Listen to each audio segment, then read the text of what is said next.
And welcome in as we got game 2 today of the College World Series.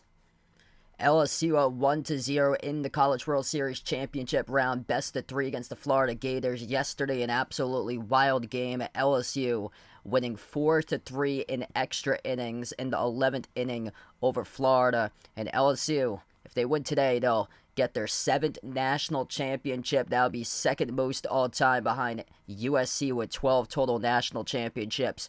If you guys are new to the stream, make sure to hit the thumbs up, spike the like, hit the subscribe, ring the notification bell. We are back on live once again for this matchup today. This one taking place at Charles Schwab Field, Omaha, Nebraska, home of the Creighton Blue Jays for this matchup. Just an incredible game of yesterday. 17 total strikeouts by Ty Floyd, the starting pitcher for LSU. So that happened to be a College World Series single game record in the championship round from yesterday's 17 total strikeouts. LSU as a team had 11 total hits. Florida yesterday with just 6 hits, but so many players left stranded on the base paths. Total for LSU, they had 17 total players in the game left stranded on the base paths. Cade Bellozo, a solo home run shot that was able to take the lead for good at the top of the 11th inning in LSU, taking game number 1 in the College World Series championship round, best of 3 yesterday, last night in the matchup. So here we are. If LSU wins, they'll win the championship for 2023. If Florida wins, they'll force a game of 3 tomorrow night at 7 p.m. Eastern time. And Florida won a total College World Series championship, and ironically, that came back in 2017 against LSU when Florida won that matchup. So LSU, all they have to do, close it out today in this game this afternoon against Florida. Florida record of 53-16, same as LSU, 53-16 record for this matchup. Florida playing a ton of close games. They won every single one of their games, decided by 1 run in the College World Series entering last night, but then they lost by 1 in extras against LSU, where the pitching has really come alive for the Tigers as of late for LSU. They're now 10-1 in the NCAA tournament, outscoring opponents 72-28 in these games in the NCAA tournament for LSU. If there is a game that gets forced, Paul Skeens should be available for Monday. So if Florida does win this one, Paul Skeens last pitched on Thursday for the number 1 projected draft prospect for the 2023 MLB draft. But Cade Bellozo, he's been fantastic in the College World Series, 400 batting average in the CWS by Bellozo. Tommy White, he's got 2 home runs, 4 RBIs. Bellozo in the College World Series, 2 home runs with 6 RBIs now. And that's the part of the order that's been doing damage for LSU. Those 2 players, number 2 and number 5 batters in the order, plus the leadoff batter, Dylan Cruz, projected as the number 2 MLB draft pick behind Paul Skeens, the starting pitcher, the ace for LSU. So today, LSU will go with Nate Ackenhausen on the mound, which Ackenhausen pitched a gem in a victory over Wake Forest that they had last week. So Ackenhausen back on the mound today for LSU, and it's only his 2nd start this season for Ackenhausen. Hasn't pitched many innings. Hurston Waldrep will get the start for Florida. Waldrep last pitched in the win over Oral Roberts, where he struck out 12 batters. He has struck out the previous 3 matchups by Waldrep. He struck out 37 batters. What's good, Jay? Welcome to the stream. Thanks for joining in. We got Daniel on the channel. Welcome in, man.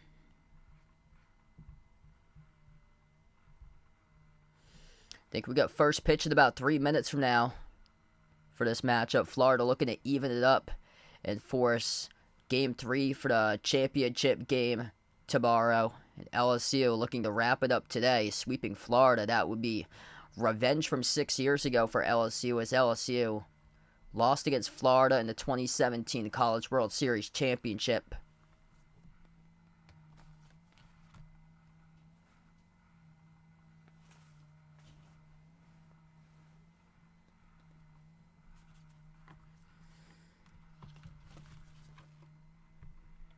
I'm kind of shocked to see the numbers for this matchup for the over-under at like 9.5. Florida, the favorite on the line, for today's game, but I feel like the numbers have just kept on going like over, like the over under for the number is way too high for that over under number on the line, because it's been more of a defensive type of battle. Every single like game of the College World Series has been like all like a pitching duel out there. Hey, what's good, Joanne? Welcome back to the stream. Thanks for joining in again.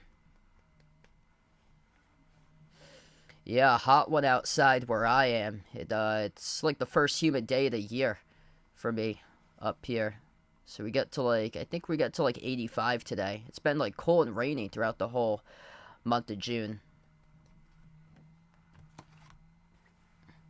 I saw a week ago it was like 120 degree temperatures like out in Texas, so probably getting like the heat up in the Northeast right now from that, because we got rain all throughout the course of last week, entering the weekend.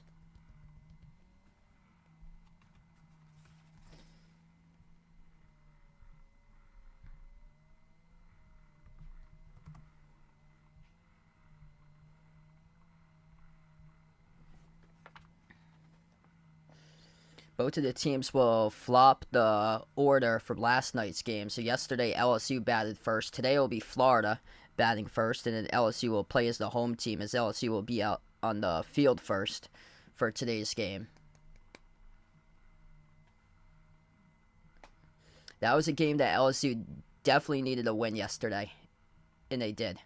17 strikeouts, just unheard of if they lost that game. Like, I couldn't believe it was that close when the starting pitcher for LSU pitched 8 innings and recorded 17 strikeouts. Just wild. Yeah. Oh, man. Yeah, just scorching out in Texas.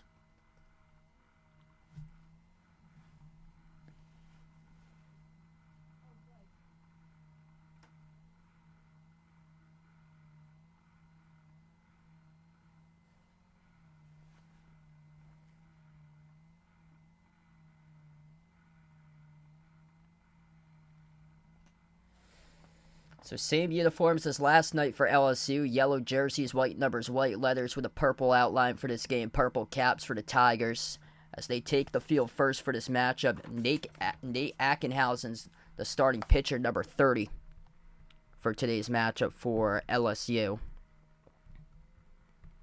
Hasn't had much mound experience this season for him, but he's come in, been strong in the College World Series. 2.86 ERA. This is his 17th appearance. 2-0 record on the mound this season. He's been more of like a relief pitcher for him. He's recorded 2 saves, 6 shutouts in the mound, just 21 1/3 innings pitched all the way this season for Ackenhausen, which a lot of the other starters, you got Paul Skeens, who's thrown 122 innings, and then Ty Floyd behind him throwing 91. So it just goes to show the depth of this LSU bullpen. And I believe if Florida wins this game, Paul Skeens should be available for LSU for tomorrow's game, since he pitched on Thursday. He threw 120 pitches in the win over Wake Forest on Thursday.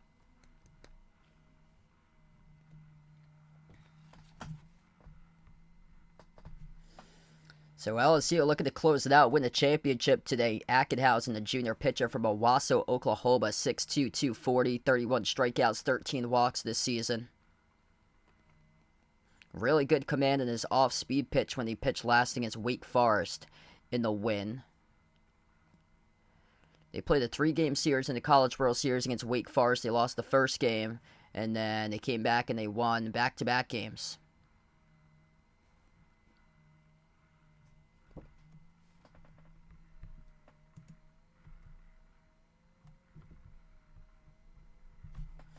First pitch of the game, swing and a miss, strike one. As the leadoff batter is Cade Kurland. He is batting .289 in the season for Florida. Florida goes in the blue jerseys today. Orange numbers, orange letters, white outline. Kurland in his first season with 16 homers, 49 RBIs. Pitch number 2 missing outside.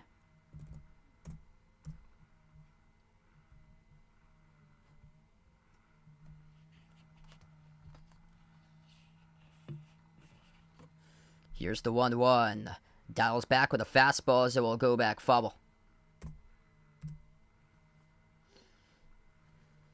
First 3 pitches, we see Ackenhausen pinpointing towards the outside edge of the plate, so we'll see if he stays there. But that's a great start right there, just going everything completely outside. Here's the 1-2 pitch. Breaking ball, missing high and outside.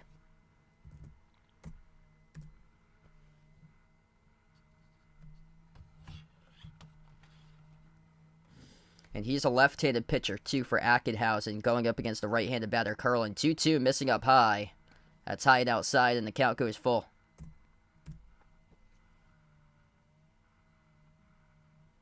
What's good, Ian, on the stream? Welcome in. Yes, I plan on doing Game 3 as well tomorrow night, if it goes the full distance. High chopping ground ball, left side of the infield, fielded by the shortstop, throws across the diamond, but he's safe. So able to beat it out with a speed by Cade Carlin. That was a tough angle to play that ball. Jordan Thompson on the high chopping ground ball.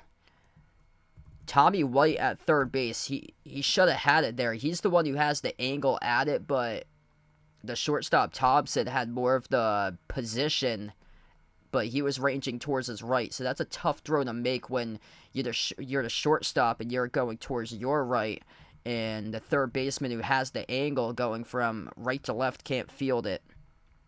That's one runner on board. That is rolled a hit by the leadoff batter, Cade Carlin. Wyatt Langford up second in the order. He takes the changeup inside for ball one.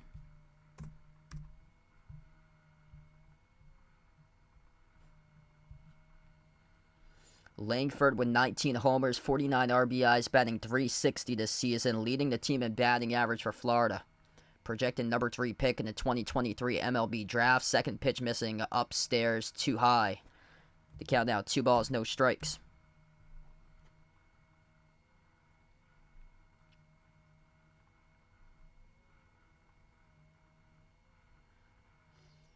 Ackenhausen from the stretch. He'll go back to first in the pickoff. Diving back safely is Curland.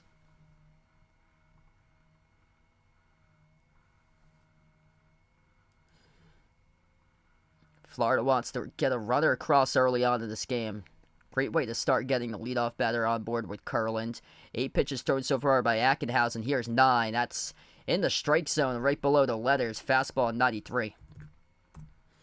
We really haven't seen any pitches inside so far. I think out of the 9 pitches total, he missed on 1 pitch and a changeup inside, but everything's been outside part of the plate by Ackenhausen. Here's his 10th pitch of the game, 2-1, high and outside.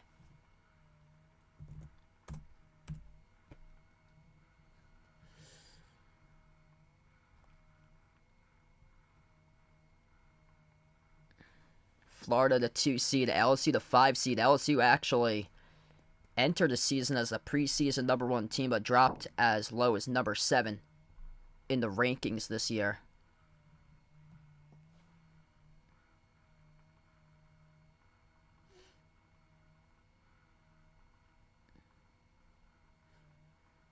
Seven strikeouts, and that was Tuesday against Tennessee, so he pitched in the middle game when they lost against Wake Forest, a single game elimination against Tennessee. Swing and a miss, strike 2 in the fastball. The count goes full. Hey, what's good, Sky? Welcome to the stream. Thanks for joining back in.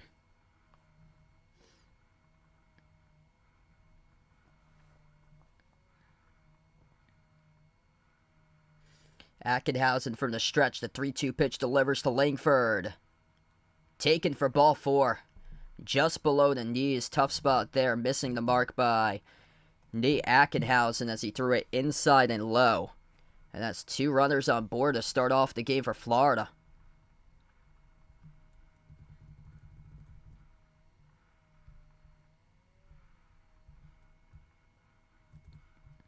So struggling with command in the mound right now by Ackenhausen. 12 pitches, yet to record a single out in the game. First pitch here, battles back with a fastball. Outside edge of the plate, taken for strike 1. Jack Caglione, 31 home runs, tied for first in the nation with those 31 home runs for Caglione. Left-handed batter, the left-handed pitcher, Ackenhausen. 0-1 pitch from the stretch, delivers.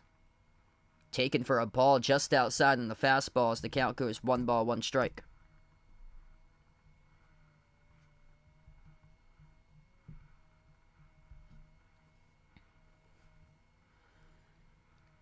Ackenhausen From the stretch, the 1-1 delivers. That ball gets grounded right side of the infield, fielded by Morgan, tags the bag for the out, but pushes the runners over by Jack Caglione. That's a good solid piece of hitting right there. Even a better job to field that ball to make sure it stayed in the infield by Trey Morgan, but one out. It pushes over the base runners to second and third.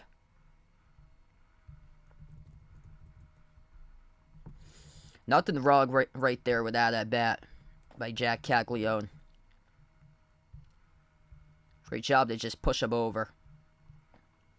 Knew they needed something on the right side of the infield, and here we go. It'd be another opportunity to see if they can get something on the right side of the infield to draw one run across the plate. Josh Rivera now up.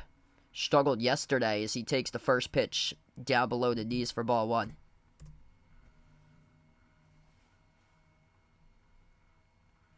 What a pitch to Rivera. Again, fastball missing down. The count goes 2 balls, no strikes.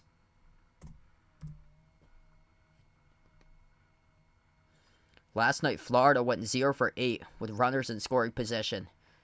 Just 3 for 33 in the College World Series with runners in scoring position. They really struggled with their offense throughout most of the bracket. The breaking ball they take in the zone with Rivera for strike one. It's been through pitching. That's how they've been able to win games. They won a bunch of close games in the NCAA tournament, and it's been by pitching and defense for the Gators. Here's the 2-1 pitch. Breaking ball, check swing in the zone. Rolled by the umpires, so it's strike 2. Tough spot there to Josh Rivera, the batters. It was at the upper half of the strike zone on the outside edge of the plate at the letters.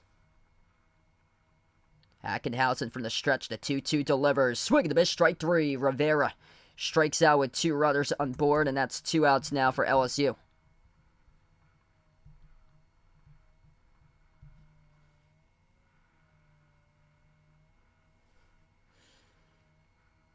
Well ahead on the pitch there by Rivera. Took his head out as well when he was swinging. Just way too anxious with that at bat. Up at the plate by Josh Rivera. Here comes up BT Riopel. He had a solo home run yesterday. Senior catcher from Marietta, Georgia. Left-handed batter digs in versus left-handed pitcher. First pitch, Riopel takes down below the knees for ball one.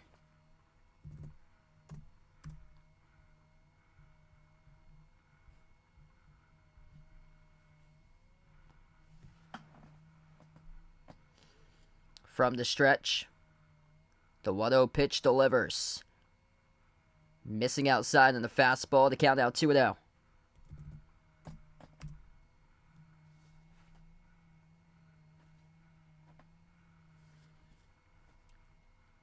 Five home runs on 6 hits. That's incredible. In the NCAA tournament here by BT Riopel. The 2-0 pitch.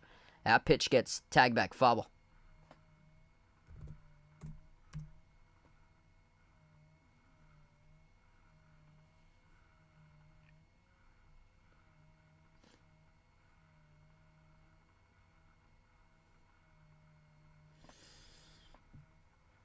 Florida looking to see if they can finally put a runner here across the board. 2-1 pitch. Down to the way, taken for ball 3.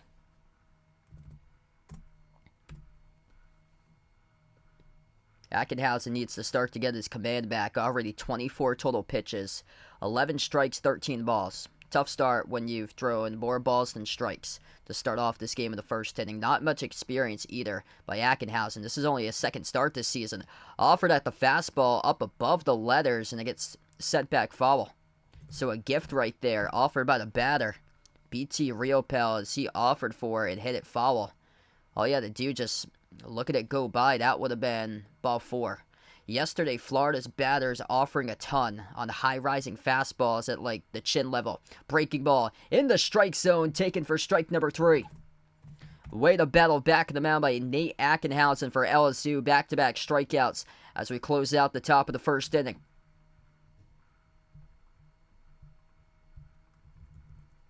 Two more runners left stranded in the College World Series for Florida. Just not enough production throughout this College World Series by the Gators when it comes to their offense.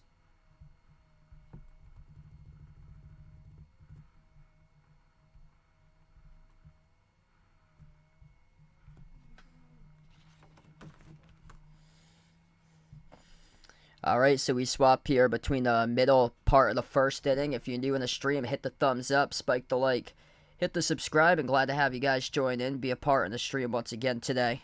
If LSU wins, the college season for 2023 in the spring gets wrapped up today. So this is it for the collegiate season. LSU would be crowned champions if they do win at today's matchup. If Florida wins, there'll be an extra game played tomorrow at 7 p.m. at night.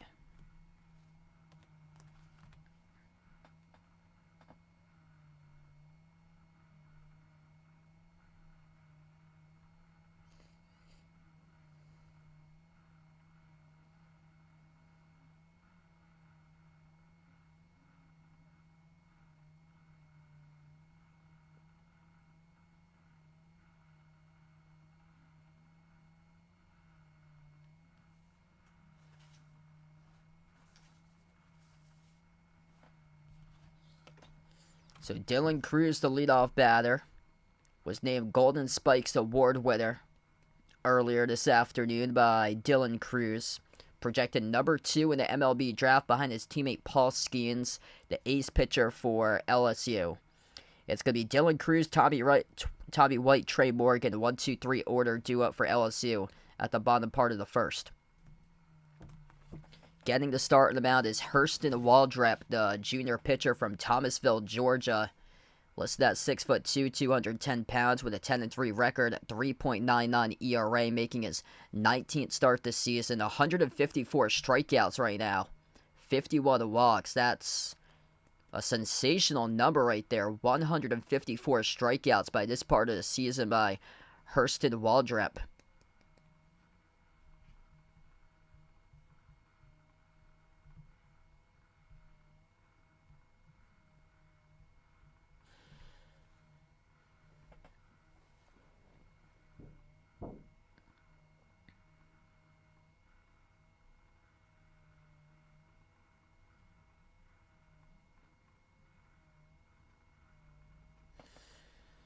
Dylan Cruz digs in now.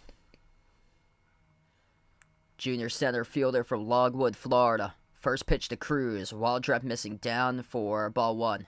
Hitting 98 on the fastball. Yesterday, the starting pitcher for Florida was hitting 100. Cruz rips it right past the shortstop, trying to make a dive on it. That was actually the third baseman, Colby Halter. So ripped it right past him. Laser right through the chute of the gap right there towards the outstretched glove. A Halter couldn't get to it, and that's the second pitch of the game, driven by Dylan Cruz, awarded a hit.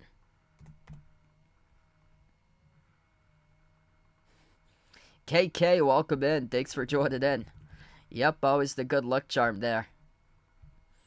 Tommy White, 2 home runs in the College World Series, second in the nation this year with 101 total RBIs, digs in. So he takes the first pitch inside for ball 1.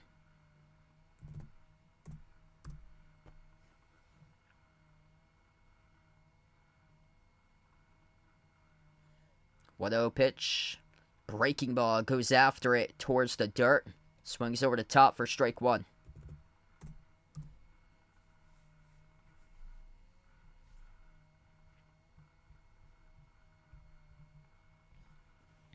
Waldrep from the stretch, the 1-1 pitch. Fly ball goes right side, foul.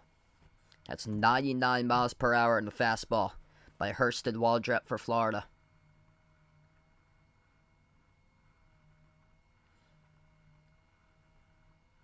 Here's the 1-2 pitch. Breaking ball. If I'm the catcher, I'm wondering where that spot missed. Great frame by the catcher. BT Realpel behind home plate, but the home plate umpire missing the mark on it as he called it a ball. Must have been a tad inside. A 2-2 breaking ball. Swing and a miss, strike 3. Gets him on the curveball at 89. First out recorded the game by the Gators defense.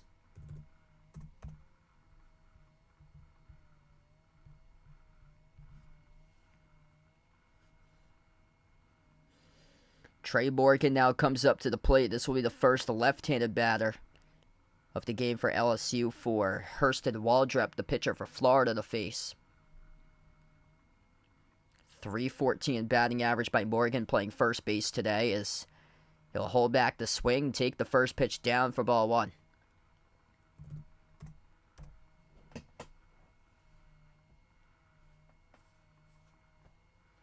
1-0 pitch. Missing high above the letters. The count now 2-0.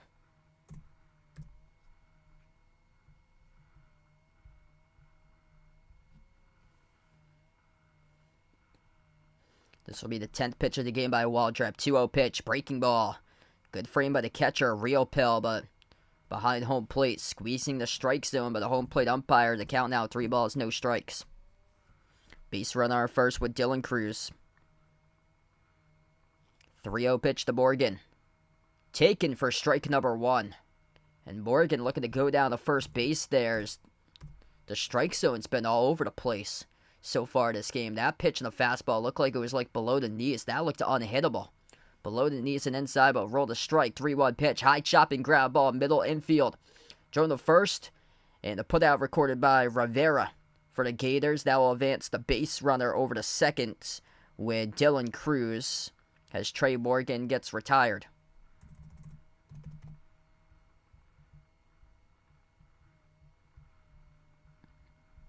So 2 outs, a runner in scoring position now on second base.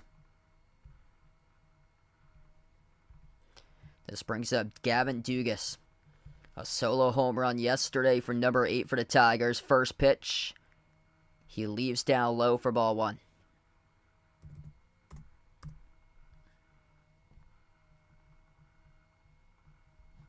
One 0 pitch. Called a strike in the strike zone. A breaking ball at the letters. In there for strike 1. Home plate umpire strike zone has been all over the place so far this game. The 1-1 pitch. Breaking ball left down. The count goes 2 balls, 1 strike.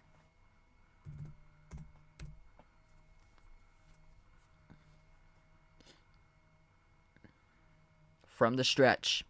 2-1 pitch delivers. Fly ball right side. Will it be in the gap? It will. Drops into the gap. Gavin Cruz comes home. Misplay by the outfielder out in right field, too. It's going to lead to a stand-up double by Gavin Dugas for LSU as LSU scores the first run today. The top portion of the order has been fantastic throughout the College World Series for LSU. This is a great opposite field jack by Gavin Dugas.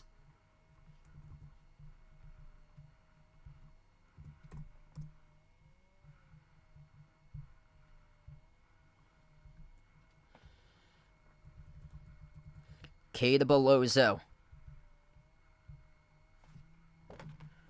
Leading home run yesterday that he had to win the game 4-3 at the top half of the 11th inning. LSU's defense came in and shut down Florida to close out with a W yesterday. Bellozo takes the first pitch down for ball 1. Second pitch missing away from Bellozo as the count now is 2-0. The preseason number 1 they're looking to be the final number 1 team to close out the season. They dropped as many as to number 7 in the rankings for LSU at one point this season. That pitch missing down, the count now 3 balls, no strikes. Just such a dominant SEC season. 8 teams in the SEC recorded 40 victories or greater this season. And that's a 4-pitch walk to Bellozo. So Cade Bellozo now on first, pitching around Bellozo. And this will bring up the catcher Hayden Travinsky to come up to the plate for LSU.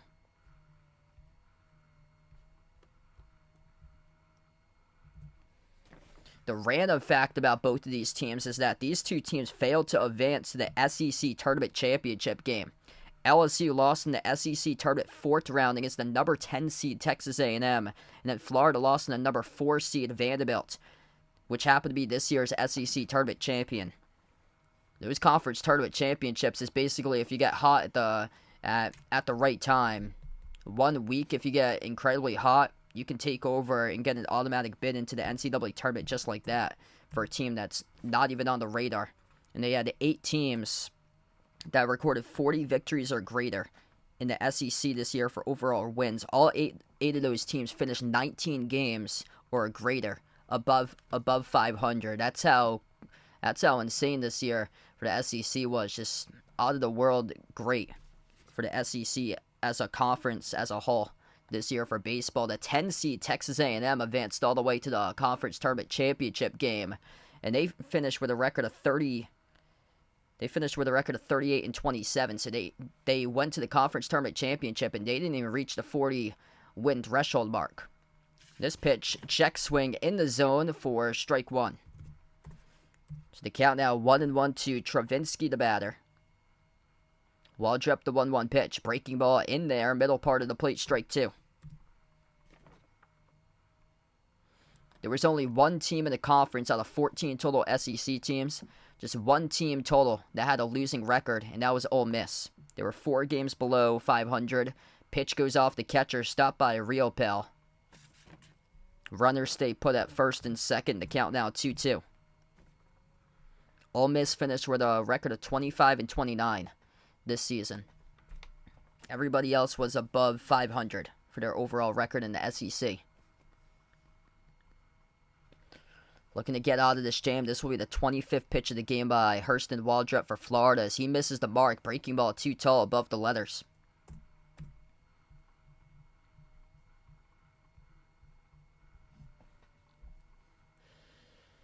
Braden Jobert awaits on deck. 3-2 pitch. Breaking ball. Missing the zone. That's ball 4. Base is now juiced. Yesterday, LSU looking to learn from their mistakes. They had 2 innings early on that they left the bases loaded. 17 total runners left on base yesterday, yet they still were able to find a way to win. Braden Jobert comes up to the plate. Big spot here of the game. Bottom of the first inning. Bases loaded. 2 outs. For the right fielder in his junior season from Slidell, Louisiana. From the stretch for Waldrep. First pitch. Missing high above the letters for ball 1. A lot of pitches just up there in the zone, facing 7 batters. He's thrown 0 first pitch strikes. 1-0 pitch. High and inside. It's ball 2. Really missing his command so far in the mound right now by Waldrep. Needs to bring it down. See, as a pitcher, where you have to operate is low in the zone. That's how you're going to get the ground balls to happen. Got to go low in the zone, because if you're going up high in the zone, especially towards like the middle upper part of the plate, you're going to have a batter just turn on one and crush it, especially if it's towards the inside edge and they time it out perfectly. Hurston Waldrep, mound visit right now for him. Down in the count 2-0 for Florida. He's thrown at 10 strikes on 28 total pitches. 18 of those pitches have been balls.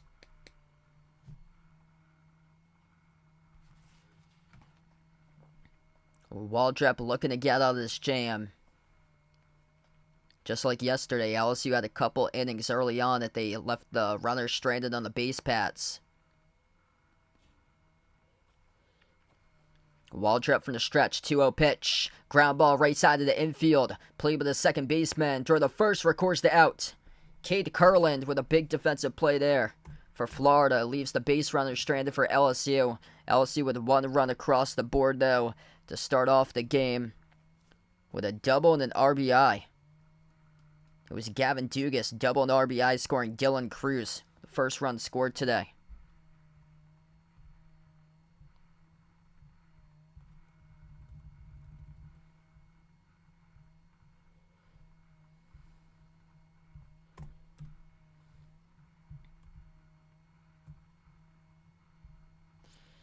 Alright, top of 2 upcoming. If you guys are new in the stream, make sure to hit the thumbs up, spike the like, hit the subscribe, ring the notification bell as well. Right now, great start for LSU. And their starting pitcher, Nate Ackenhausen, struck out back-to-back batters during the last inning. So he's struck out 2 batters. Pitching comparison so far, 26 pitches thrown by Ackenhausen.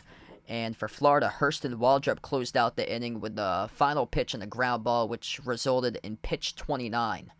So yeah, both of these pitchers pretty similar to each other, because yesterday, the starting pitcher for Florida, he threw a 30-plus pitch inning to begin the game. He was at 52 total pitches by the time we got through the second inning.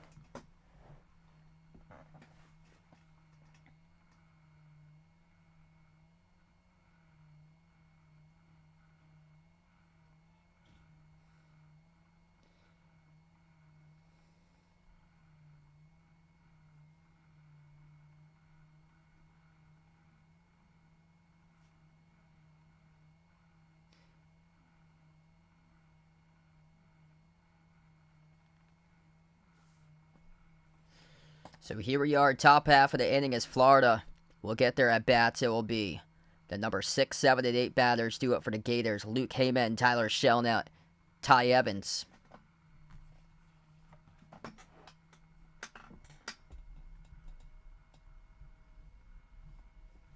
Luke Heyman, the first-year designated hitter, digs in. First pitch in the zone, a fastball delivered by Ackenhausen, taken for a strike. Really doing a great job pinpointing down the outside part of the plate so far by Ackenhausen. Pitch number 2, missing high and outside.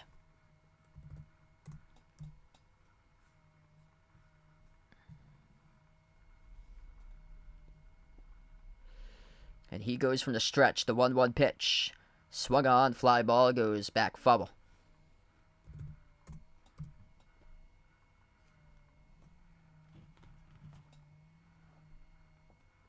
What's good, Sister Sorrel? Welcome back in. Yeah, it should be a great one tonight. Last night's game was incredible. Here's the 1-2 pitch. Breaking ball, missing high.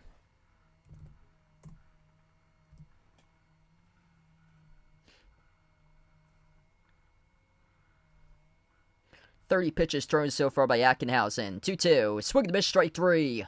Third strikeout recorded today on the mound by Nate Ackenhausen, facing his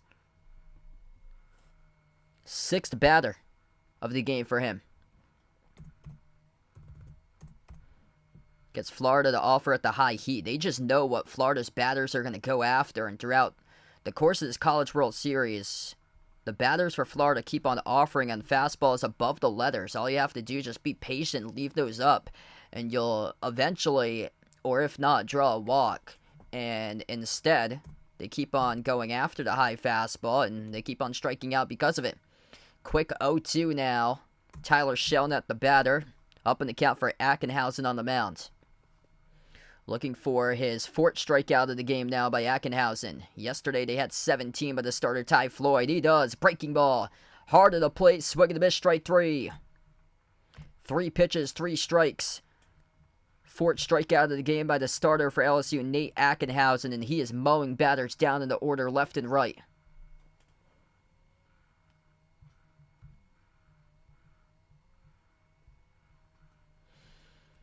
Florida just searching for some sort of offensive answer. Pitch number 35 of the game by Ackenhausen. In the zone, taken for strike 1.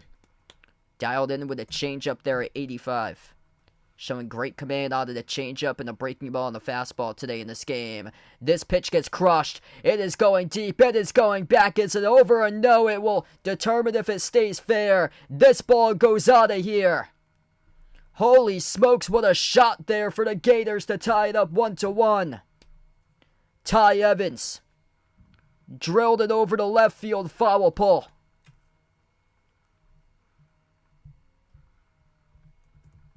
.423 feet on that jack for Ty Evans to tie up the College World Series.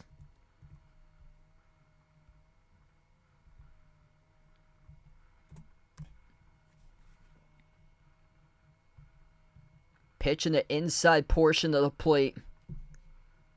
He just goes for the golf swing and clubs it out of the park. I don't even think he knew that he was expecting that out of his system. As close as you could get it towards the left field foul pole. Left field. The left field home run. Home run wall. That's at 335. He hit that ball above 400.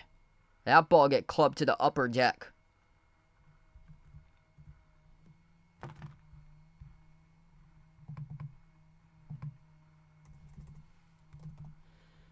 .2-0 now to count. Ty Evans, first Florida player to hit 3 home runs in the College World Series. Here's the 2-0 pitch. This ball gets sliced, but it'll drift foul.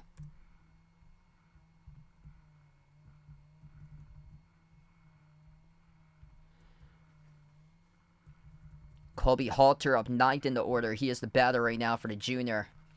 Playing third base today. Halter, high fly ball, hangs up towards the right field side. Rushing towards it is Jobert. He's under it for the out. Solo home run, though, by Ty Evans. As that ball, he struck hard wood for sure. As it sailed right over the left field fair foul pole and was fair. to tie up the game 1-1. Really needed that one for Florida as they get themselves right back in this one.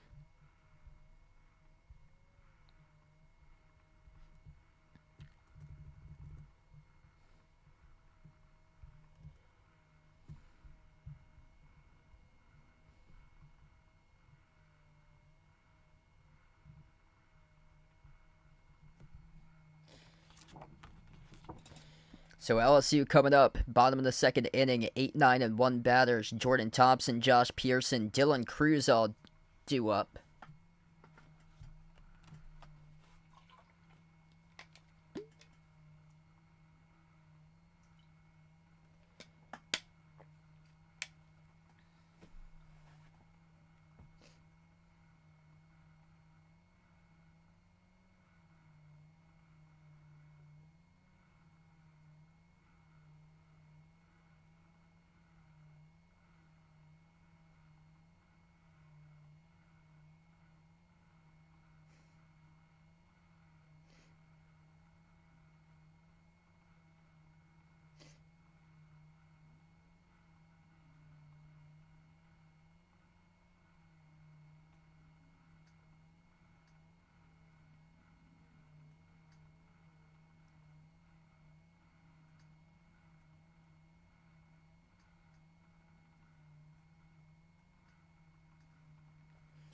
What's good, Malika? Welcome on the stream. Thanks for joining back in.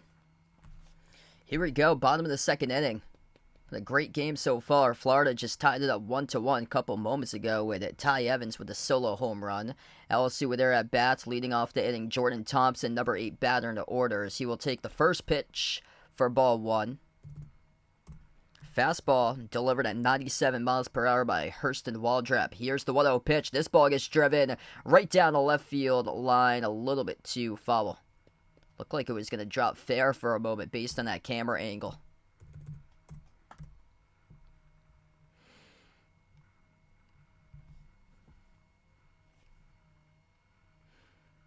From the stretch, Waldrep, 1-1 pitch. This ball gets cranked. Flying up towards center field. It hangs up, though, in the park for Wyatt Langford to record the out.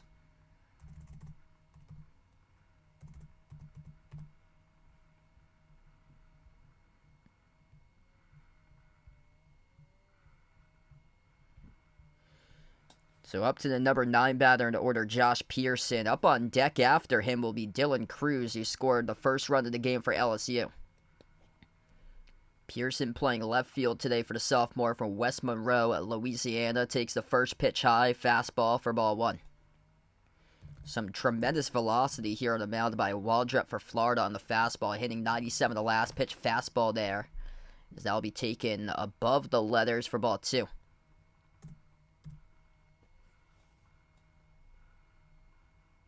This will be the 35th pitch of the game by Waldrep, 2-0. Missing high once again, and the count goes 3 balls, no strikes. So it's been like that throughout the course of the game by Hurston Waldrep on the mound. He just keeps on missing the marks in his pitches. Here's the 3-0 pitch. Ball 4, high and outside. We'll see if this will amount to anything here for LSU. LSU, the last inning, left the full bases loaded stranded. Tommy White now up. He's got 2 home runs in the College World Series.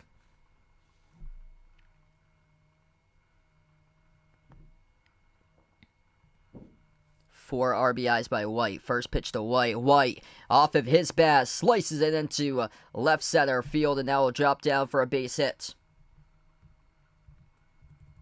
2 runners on board now for LSU with 1 out.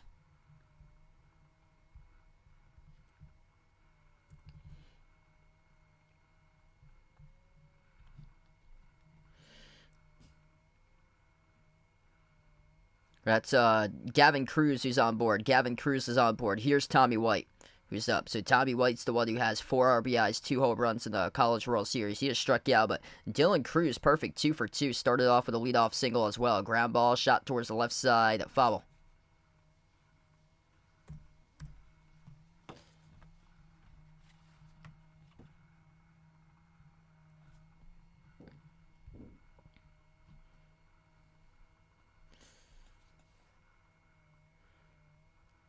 One pitch to White. White ground ball again. Will head towards the dugout. Foul.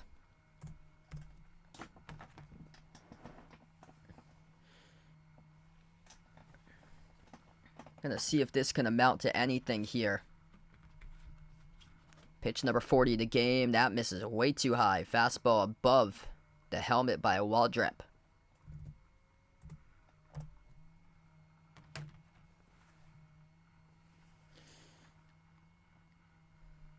One-two pitch. Breaking ball. Just missing the zone. Fairly close there above the leathers.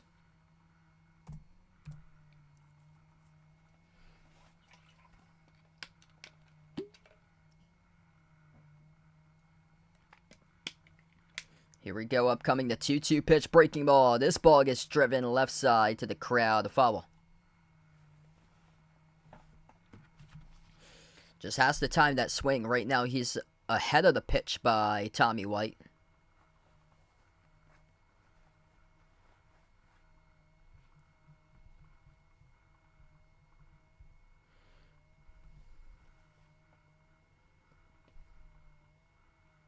Two-two pitch, breaking ball, ground ball will roll foul.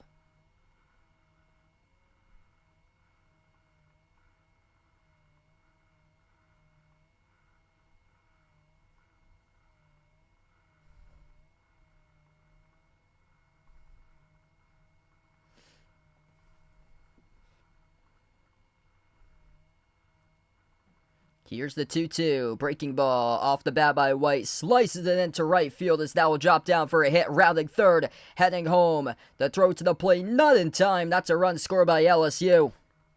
Tommy White. An RBI. Runners to the corners now. Is his RBI able to send home Josh Pearson from second to home. And LSU takes the lead 2-1.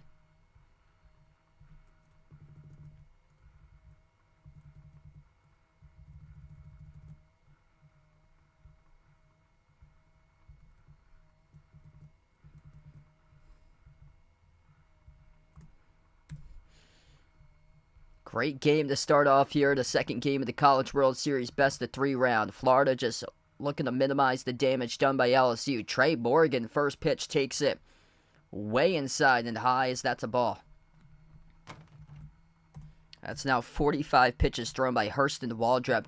Drew just 1 1/3 inning. So yesterday, the starting pitcher deep in the pitch count. Here's a deep drive, drifting back towards the warning track.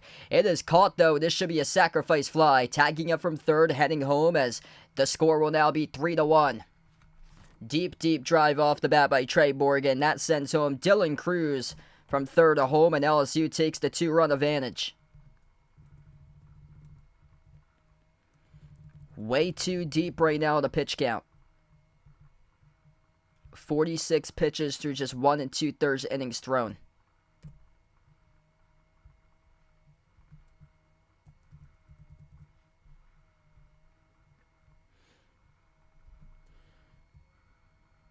This will bring up now Gavin Dugas to the plate, and the ball hits him. Drills Gavin Dugas as he throws the bat there, and the catcher for Florida. I think there were some words exchanged right there as Gavin Dugas, he is heated. He chucked the bat after he got hit by the pitch, and the catcher, BT Realpel for Florida, had some words right there with Dugas after he got drilled. Probably about the mannerism, how he just threw the bat after he got drilled by the pitch. He got drilled by the pitch in the upper left shoulder area.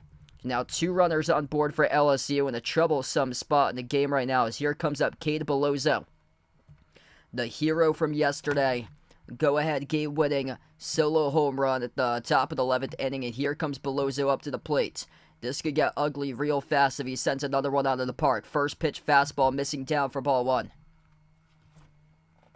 Hurston Waldrep really needs to start to find his command on the mound, or this series is going to be over rather quickly. Florida with their offense, just not enough answers against LSU. They haven't had many answers offensively in the College World Series. Pitch number 2, swing and a miss, strike 1 over the top of the breaking ball. Here's pitch number 50 of the game. Pitch missing. Gets away from the batter's circle to throw down to second. Sliding in safely with a stolen base. As the runners now advance over to second and third for LSU. Gotta get your composure back. It was the LSU batter that chucked the bat. And Florida, with their catcher, got rattled about it. And now the pitcher having some issues with his control. 2-1 the count. Runners move over now to second and third. Here's the pitch to Belloso again, bouncing off the catcher in the dirt, and the count goes 3-1.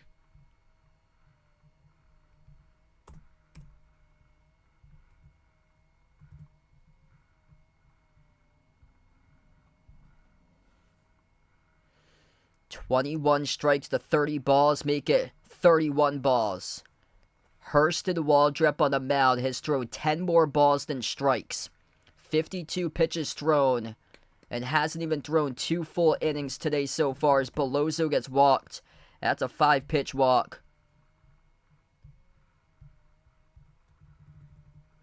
Check that, there's 2 outs because of the sacrifice fly, so I had a graphic 2 outs, and it's 2 outs with the sacrifice fly earlier by Morgan. That was the one that sent home Cruz, the base runner. Bases are juiced now. First pitch, fastball, missing outside for ball 1. Hayden Travinski now the batter. Travinski walked his first time up.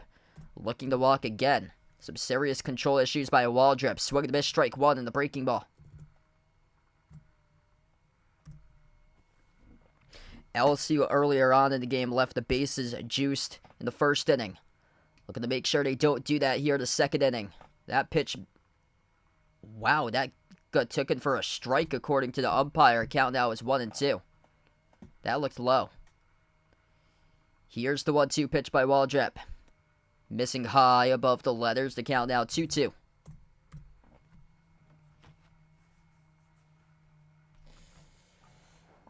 Seeing if he could get something to travel off the bat. Travinski, the right-handed batter, against Waldrep, the right-handed pitcher. Here's the 2-2 pitch. Ground ball left side of the infield. It will roll. Foul. KK with a dono. Appreciate it, man, with a dono. Let's get that dono hype on the stream for KK. Guys, the legends here on the channel.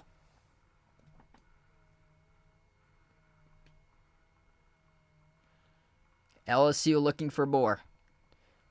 2-2 setback foul. 6 national championships, looking for number 7 and revenge against Florida, which swept them back in 2017 for Florida's lone national championship. That ball hit the ESPN camera. Here's the 2-2 ground ball shot left side foul. Really good at bat here to count just 2-2, and multiple foul balls being tagged off, yet the count isn't even full right now. This is going to be the 60th pitch of the game, upcoming with not even 2 innings thrown so far to mound by Hurston Waldrep out of Florida. This is going to be the 8th pitch of this at-bat. Here we go, the 2-2 pitch. That gets sent back foul. So now we'll move on to the 9th pitch of this at-bat.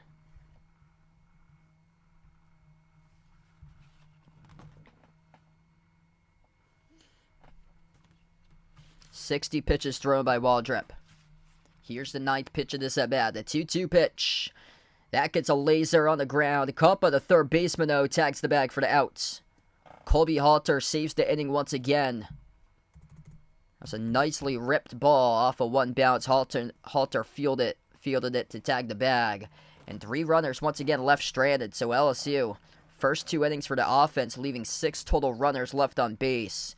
It's 3-1 now, LSU, to the end of 2.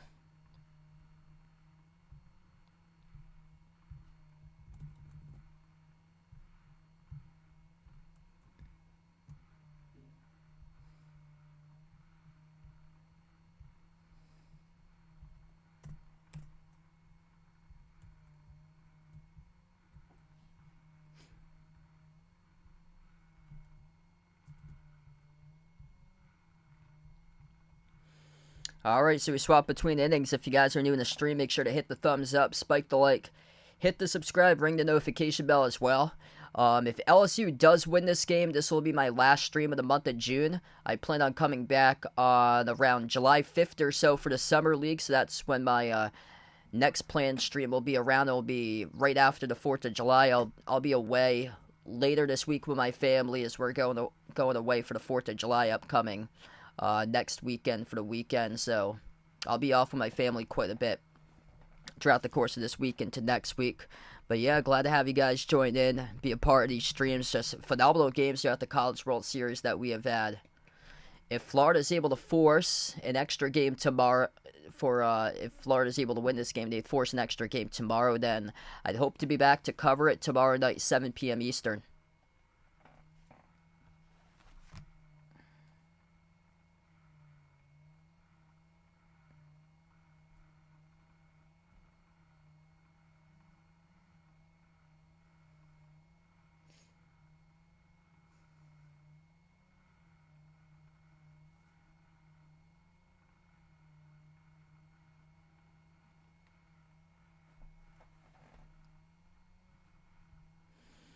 Back to action. Florida will get there at bat. The first pitch hits the batter. It bounces up and it hits the leadoff batter to start the inning for Florida. So Cade Kurland goes over to first now. One pitch, one hit batter by Nate Ackenhausen on the mound for LSU. It's the worst case scenario right there on that pitch is he missed it inside and it skipped off the dirt and it hit Kurland. Plus Kurland is the leadoff batter for the Gators too. So bring some speed in the base paths. This will bring up now Wyatt Langford, projected number 3 in the MLB draft. First pitch taken in the zone for a called strike 1 to Langford.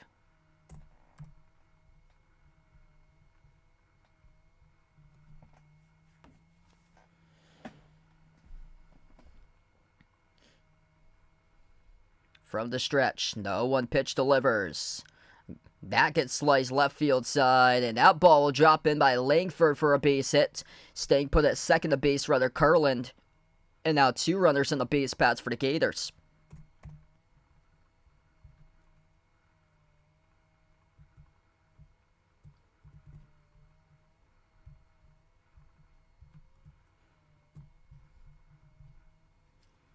So LSU will have some of their players now rushing towards the bullpen, and they'll have bullpen reinforcements start to warm up for them.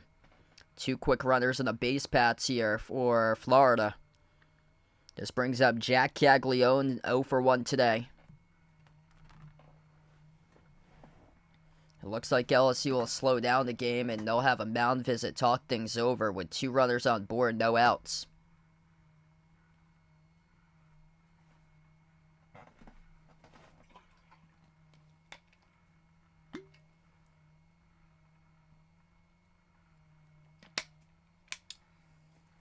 Hey, what's good, Jeffrey? Welcome in. Things going pretty well, man. Yeah, hot one outside today.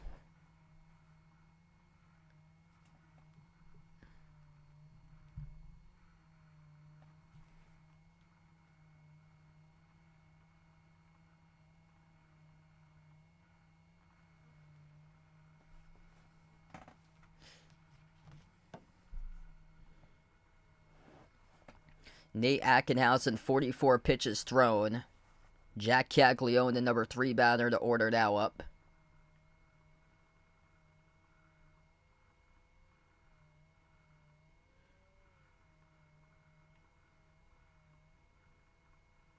Ground ball up the middle. That will go through the defense, rounding third, heading home. And there's another run scored by Florida. So now the score is 3-2. Cade Kurland, who got hit by a pitch to begin the inning, has speed in the base paths for the leadoff batters. This is a 1-run game.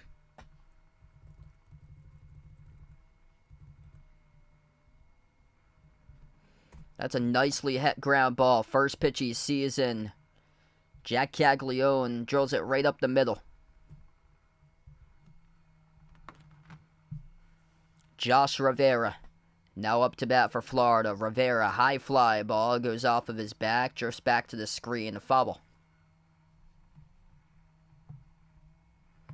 Struck out his first time up today. Yesterday struggled with production too, with his at-bats.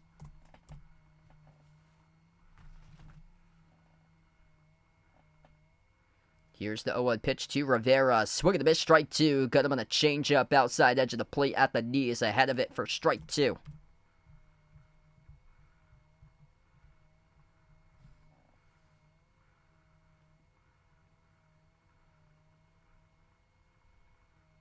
Here's the 0-2 pitch. Missing down.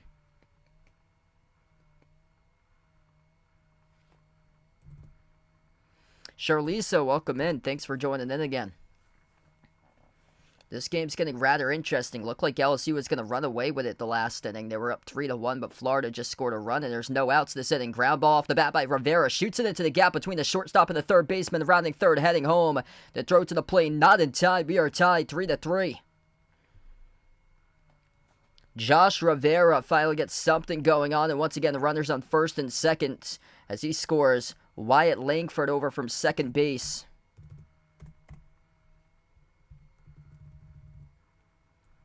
The pitcher for LSU getting tired right now. Nate Ackenhausen only came into this game pitching around 28 total innings. And not a lot of experience entering this game on the mound. And he was doing great early on. Ackenhausen with the 4 strikeouts. But now, Florida's batters started to get a hold of Ackenhausen at this moment. No outs. First pitch here, fly ball, gets tagged back foul by BT Riopel. BT Riopel with a solo home run during the last game.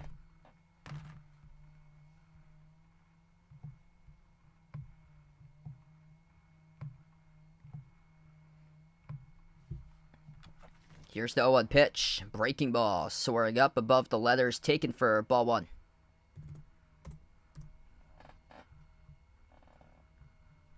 If you're new to the stream, feel free to hit the thumbs up, spike the like, hit the subscribe, ring the notification bell as well. This has been a great one so far here. Tied up at 3. Best of 3 for the College World Series. 1-1 pitch. Missing high and inside, taken for ball 2. If Florida wins, they'd force a Game 3, which will be the final game tomorrow for the College World Series. If LSU wins, they'd win the national championship today. From the stretch by Ackenhausen.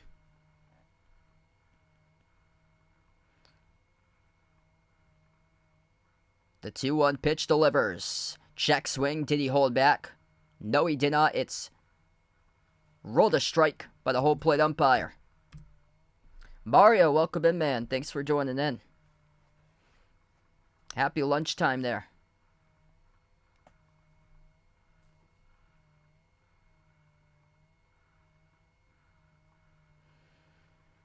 Ackenhausen from the stretch. 2-2 pitch to Riopel. Called strike 3. Right down the heart of the plate in the fastball. 5th strikeout today by Nate Ackenhausen. As he's able to deliver that one right to the chute for the Big K. Yeah, no problem. Thanks so much, Jeff. Appreciate it, man.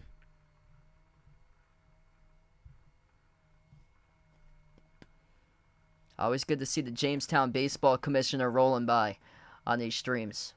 Luke Heyman, 0 for 1 with a strikeout his first time up today. 6th in the order for the DH digs in for Florida. First pitch to Heyman. In the heart of the plate, taken for strike 1.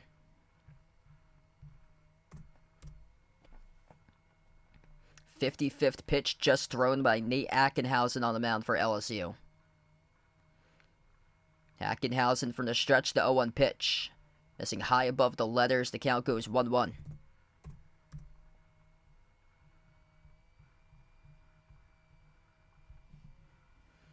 LSU's got players warming up in the bullpen right now.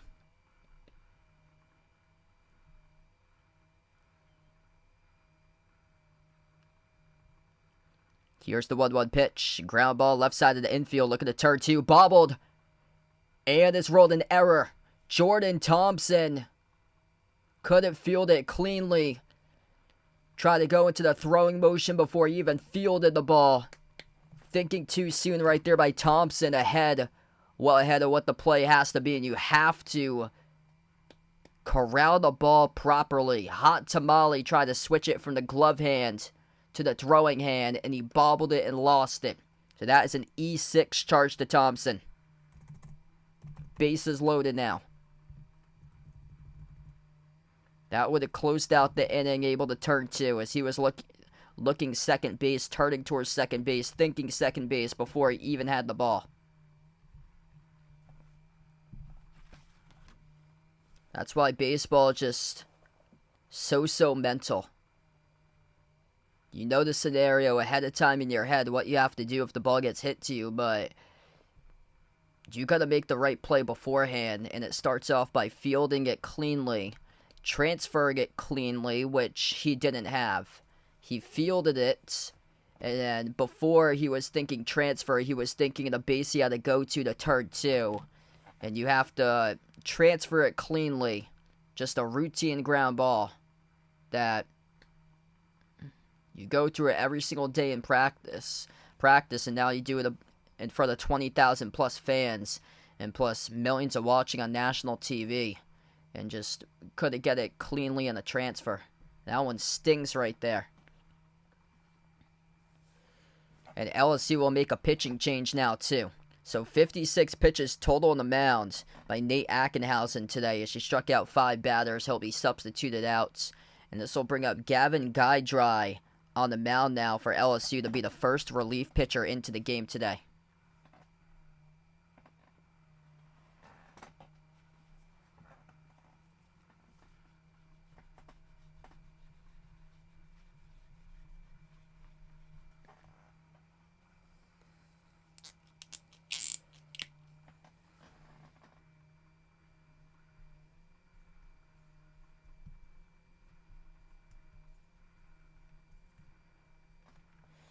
So big spot in this game right now. Relief pitcher coming in. Just 1 out, and the bases are loaded.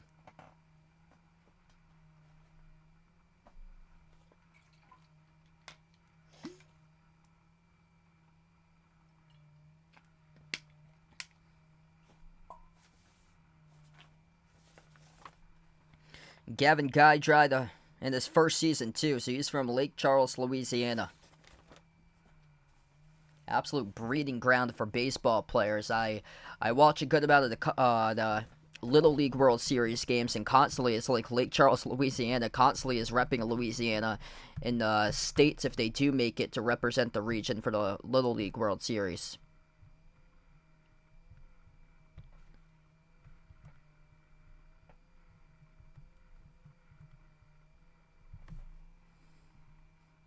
Hey, there you go. Some bison burgers there for Mario, looks like. That sounds yummy.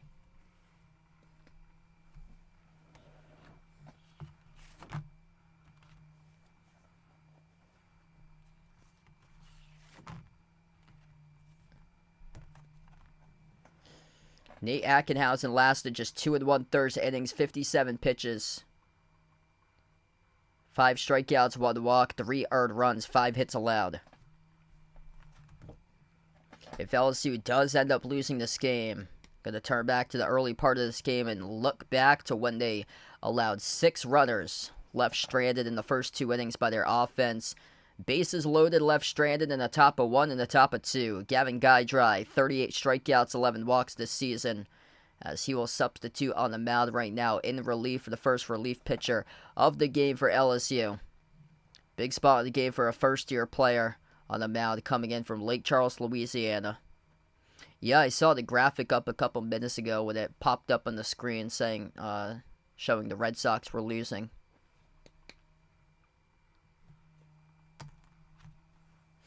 Braden, welcome in, man. Looking for Florida to take control of this game right now. Here we go. Tyler Shelnut, the batter. Bases loaded. Shelnut batting .277 on the season. Number 7 batter in the orders. He digs in, the right-handed batter. Gavin Guydry in relief on the mound. Shelnut struck out his first time up. 27 RBIs. He's got 3 players in the base paths right now with the bases juice. First pitch. Swing and a miss, strike 1. Down below the knees. Breaking ball.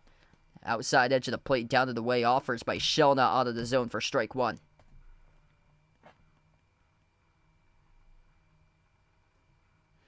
Here's the 0-1 pitch. Nice spot to battle back. Count now 0-2. Taken on the breaking ball. Outside edge of the plate, and the count goes 0-2.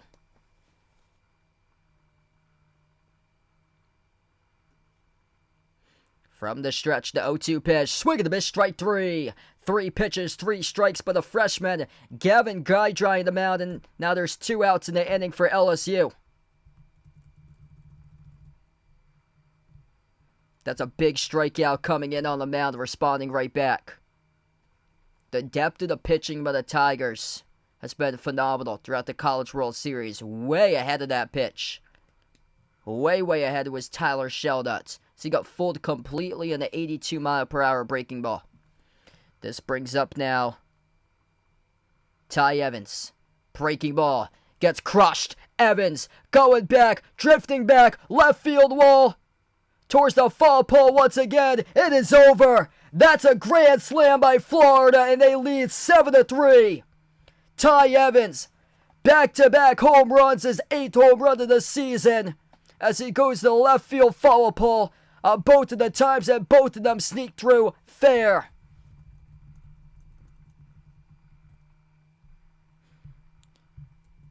What a game. Exit velocity of above 109 miles per hour. Off the bat by the number 8 batter to order, Ty Evans.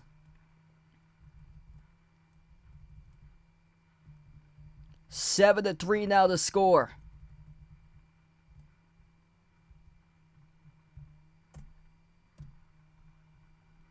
Once again, he had a solo home run his last time up in just fair by about 2-3 feet to the left field foul pole. It goes right into the bullpen fair.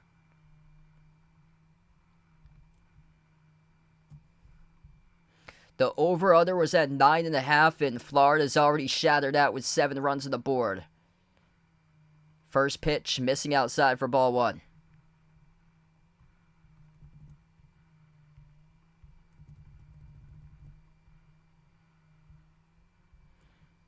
Here's the 1-0. Swing and a miss, strike 1 to Kobe Halter, the batter.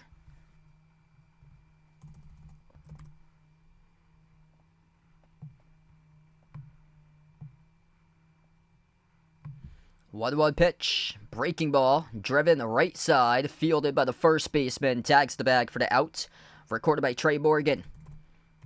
What an inning though by Florida. They score 6 runs at the top of the 3rd inning. Entering this inning, they were trailing 3-1. And now they score 6 runs in the top half of the inning for the Gators, including a grand slam by Ty Evans. What a game. Isaac, welcome in. Wake Forest lost against LSU. So Wake Forest got eliminated by LSU. Yeah, there hasn't been any beach ball appearances just yet. I think every single stream I've covered for the College World Series has presented a beach ball appearance sometime.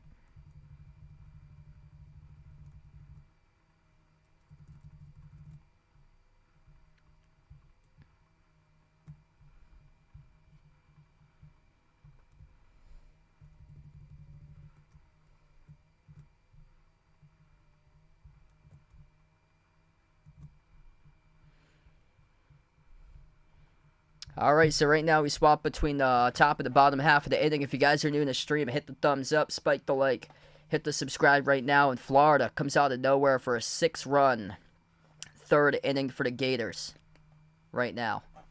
Their pitchers struggle with control command on the mound, Hurston and Waldrop, but the problem for LSU has been too many runners left stranded.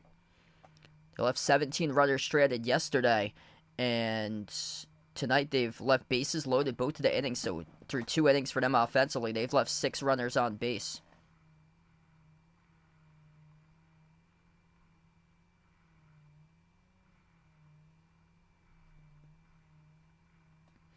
Hey, I'll see you later there, Mario.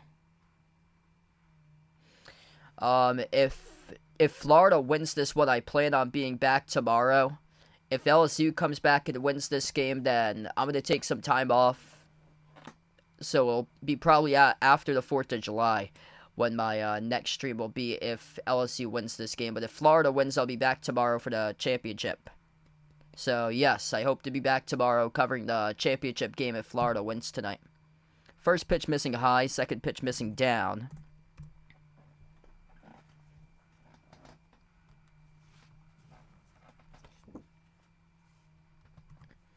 2-0. Missing high, and now the count's 3-0. See, here's the thing. You get a comfortable cushion for Florida, but you can't be lax right here with a pitcher on the mound. 3-0 pitch. That's in the strike zone, taken right below the letters for strike one.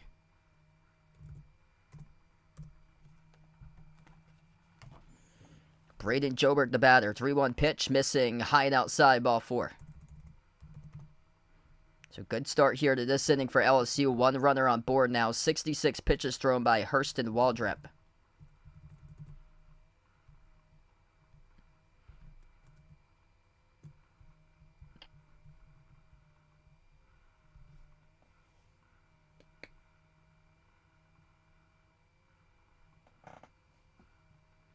First pitch here. Inside, missing in the fastball to Jordan Thompson.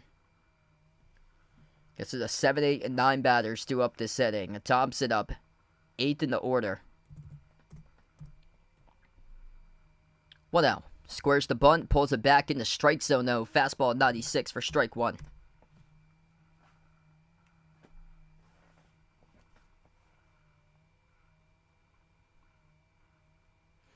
Here's the 1-1 pitch. Check swing, pulled it back to not go the full way, and that was too high in the zone, so it's 2-1. Yeah, hot and humid today, man. I think we're getting that heat that was in the southeast, southwest last week. That ball gets cranked left side, foul.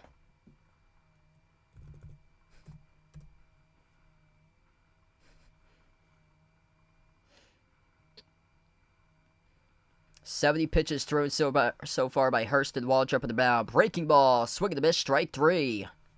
Gets him on the outside edge of the plate, lunging towards that breaking ball for the first out this inning.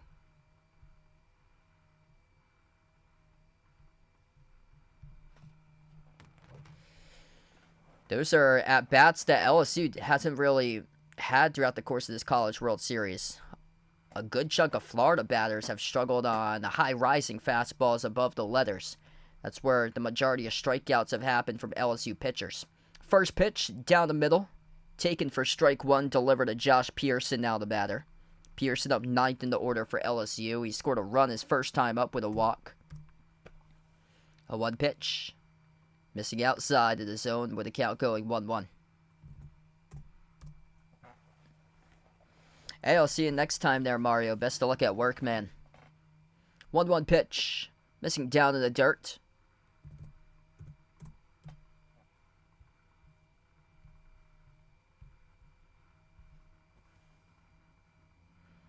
One runner on board for LSU with Jobert, the 2-1. Again, fastball missing high at 96.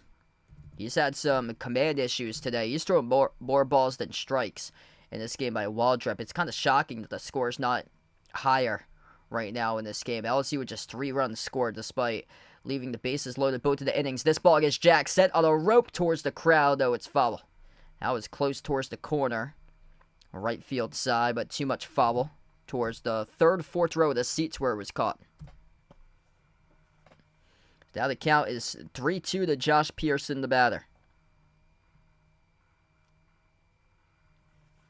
Here's the 3-2 pitch. Pitch inside, driven, foul.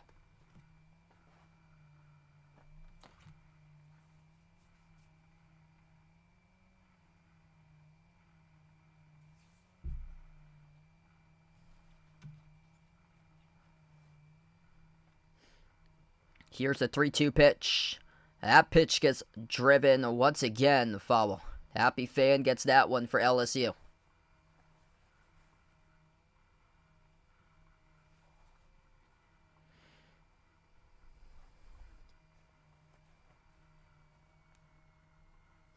I was going to take LSU for this one in a sweep for my prediction, but that last inning really showed it for Florida here. We'll see if they can keep on maintaining it. That's full count, walk, surrender. That pitch in the fastball missing just below the knees. So 2 runners on board, as that's a great job drawing up the pitch count by Josh Pearson as he walks. Still a lot of time in this game. This game is going by slow. Bottom of the third inning, that is, right now. And here's Dylan Cruz, who's a perfect 2 for 2. First pitch takes in the zone for strike 1. This is on the distance to be like a 4-hour game if they keep it up today. 80 pitches thrown by Hurston Waldrep through just 2 1/3 innings. From the stretch to 0-1. Pop fly off the bat by Cruz. Foul.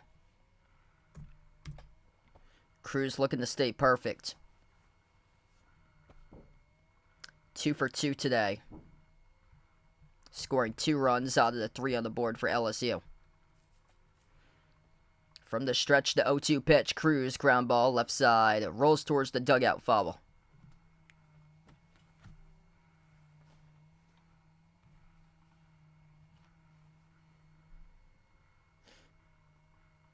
"96 runs scored. That's 4th most in a single season in SEC history. That pitch gets Cruz's elbow, and he gets hit by a pitch, and he is on board at first. Bases loaded now for LSU with 1 out. They left runners stranded, bases loaded in all of their innings so far in this game. Hitting the left elbow in the batter's box of Dylan Cruz. Ooh, that ball took a shot to the chin strap to a BT rail pellet. Went off the elbow of Cruz and then went directly back at the catcher off his chin strap for his protection. Bottom part of the helmet around the chin. My girlfriend's name is Charisse. So 83 pitches thrown by Hurston Waldrep. We'll see if they stick with him on the mound or if they'll substitute here for Florida, as Florida will have a mound visit right now, and this might be it for Waldrep. We shall see. Tommy White, the batter, second in the order, will come up to the plate. He's had 2 home runs in the College World Series, and Waldrep will get substituted. So there'll be a pitching change here for Florida. Number 41, Blake Purdell, right-handed pitcher coming in from Boynton Beach, Florida. 6'3", 210, a sophomore, will come in on the mound in relief.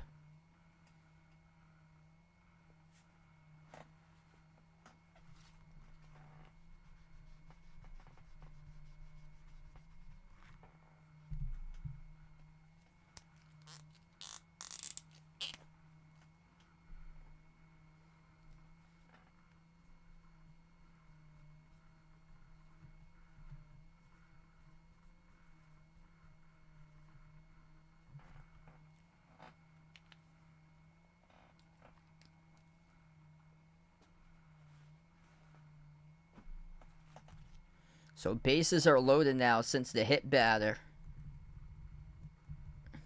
Yeah, this is going to be one of these games that it goes by like 4 hours. It just keeps on looking at like that today. We've had 2 relief pitchers when they haven't even pitched 3 innings on the mound for both of the starting pitchers today.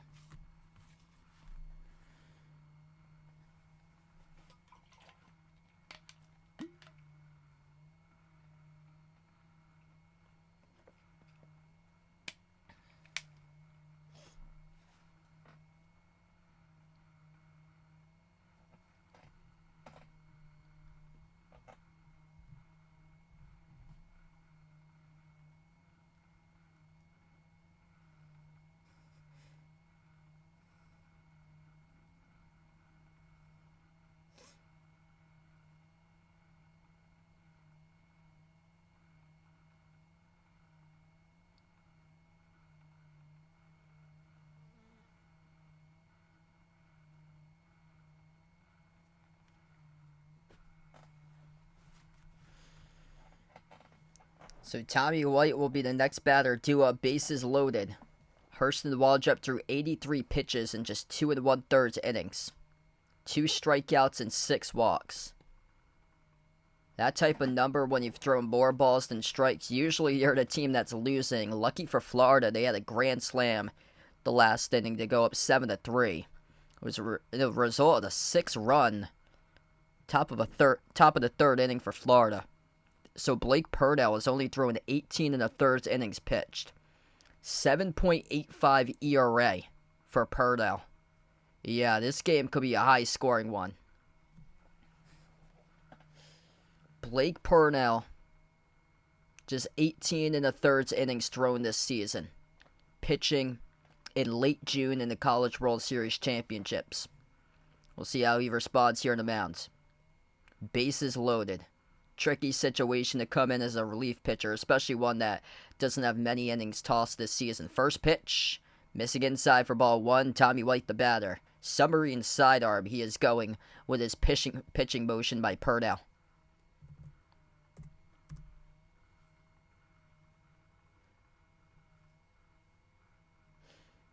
There's one out with bases loaded. 1-0 pitch. Ground ball. Looking to turn two for Florida. Underthrow to second to throw to first. They do. The Gators turn two. 6-4-3 double play to close out the inning by Florida. And the bases loaded once again for the third straight inning for the Tigers. What a way to help out your pitcher. 2 pitches and a ground ball turn for a double play up the middle.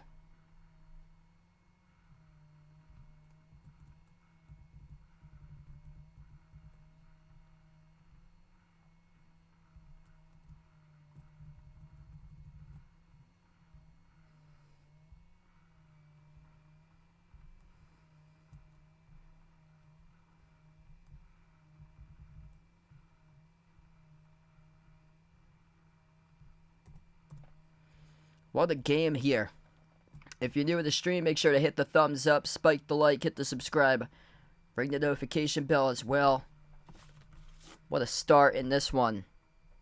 Florida looking to force the extra game tomorrow to crown a champion.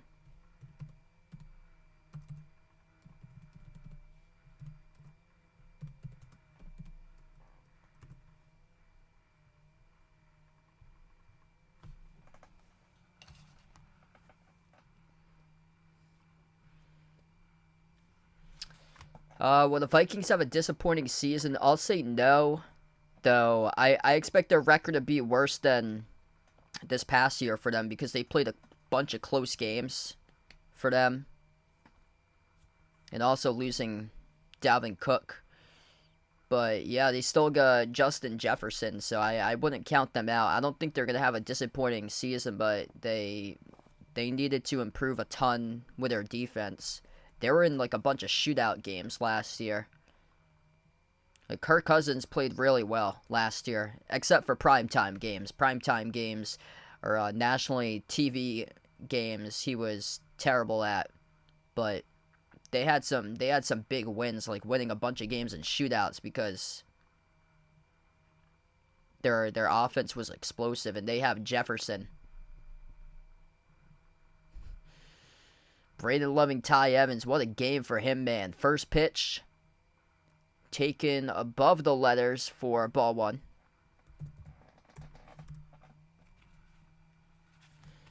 Cade Curlin leading off the inning here for Florida. Top of the fourth now. 1-0 in the strike zone and a 12-6 break and a curveball. In the strike zone at the knee level. 1-2-3 batters, Curlin, Langford, Caglione up this inning for Florida as the pitch missing outside and the changeup by Gavin Guidry.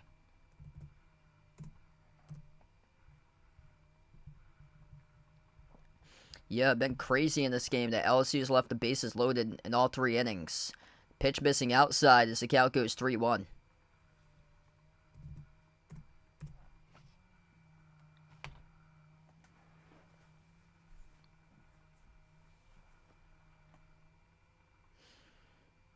Gavin Guidry looking to battle back in the count here for LSU. 3-1 pitch to Curlin, the leadoff batter, taken outside for ball 4. So another great start to this inning by Florida. 1 runner on board with a leadoff walk.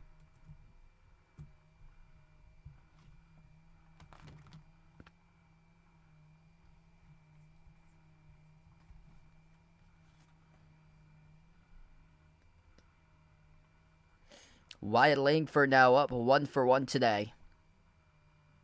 Walked 1 time as well. Ground ball left side. It will roll foul.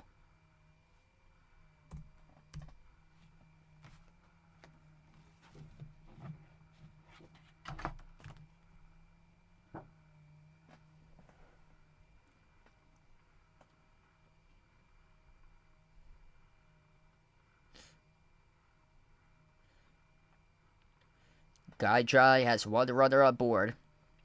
From the stretch here to Langford, delivers. Langford shoots it to the right side of the infield, fielded by the second baseman, throws the first, not in time. Able to beat it out with his speed, a Wyatt Langford on board. That'll be rolled a hit in the infield.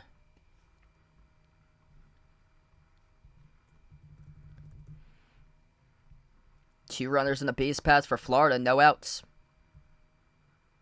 It's a tricky little hit off the edge of the bat on the right side of the infield. Didn't even get any sort of the barrel. He must have got stung on the bat because that hit like the top of the bat.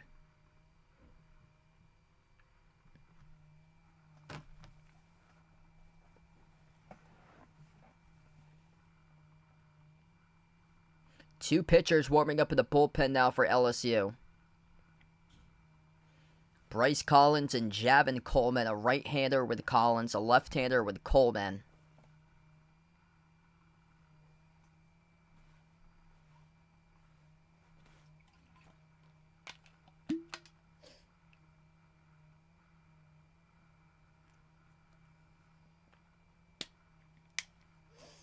LSU currently has a mound visit right now.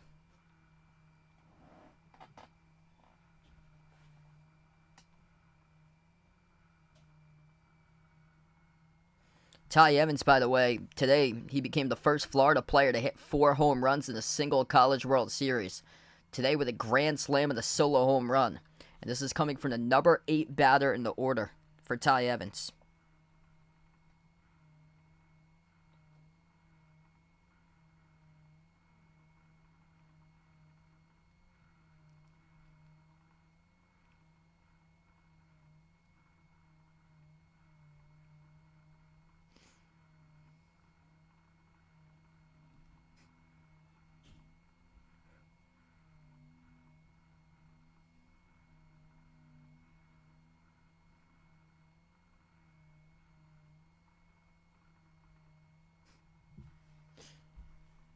First pitch here, taken for ball 1.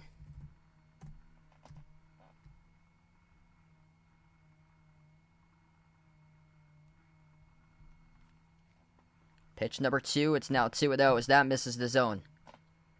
2-0 pitch by Guy Dry. Ground ball chopped towards the left side of the infield. Looking to turn 2 for LSU, and they'll get to the fielder's choice to throw. Way past the third baseman on a throwing error by the shortstop. And it'll be a run that comes home with a wild throw, and Florida leads 8-3. Jordan Thompson just throws it away for the Tigers. The runner was already at third base. He just throws it away. They're able to turn 2, and then Thompson just pump fakes towards third, and he throws it and completely airmails it over the head of Tommy White wide. And it goes all the way towards the left field third base dugout. As a fielder's choice out at second and rolled an E4 by the second baseman Jordan Thompson.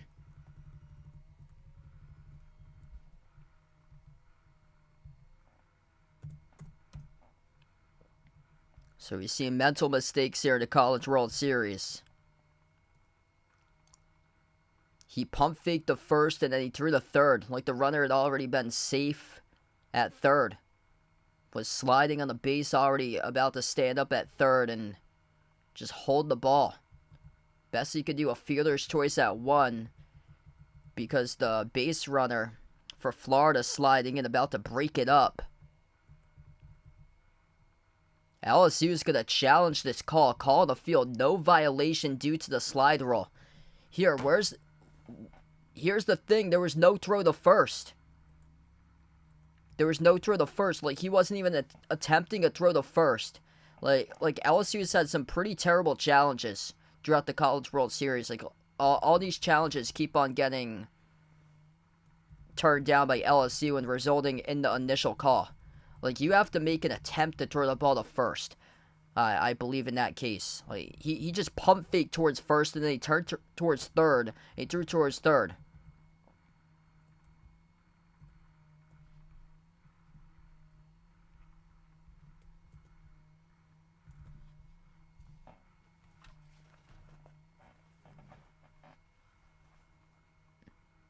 So no violation of the slide rule. The call has been confirmed, so the runner will stay put on first.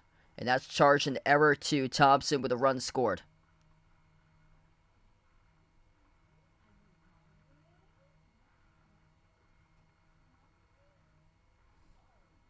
Yeah, possibly. For Chicago, I think they're going to be much better this season. Justin Fields elevated himself last year. Josh Rivera now up with 1 out and 1 runner on the base paths. Guy drive with the first pitch to Rivera. Looking to steal a base. The swipe, the tag. He's out. Bang, bang play. Jack Caglione tried to stay it up on second base. Got tagged out without sliding. Great shoot right there by the catcher. Hayden Travinski for LSU with a tag applied. Redeeming himself by Jordan Thompson. Or Gavin Dugas gets the tag. Yup, swipe tag just before his foot hit the base. Kind of awkward how he was like standing up there, but he was in a little bit of a sliding motion.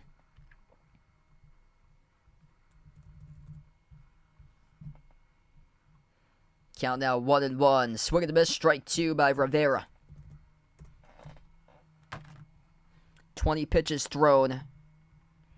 On the mound now by Gavin Guy drive for LSU. Guy drive with a 1-2 pitch delivers. Taken for strike 3. Outside edge of the plate, rings him up on the 84-mile-per-hour changeup. We close out the top half of the 4th inning.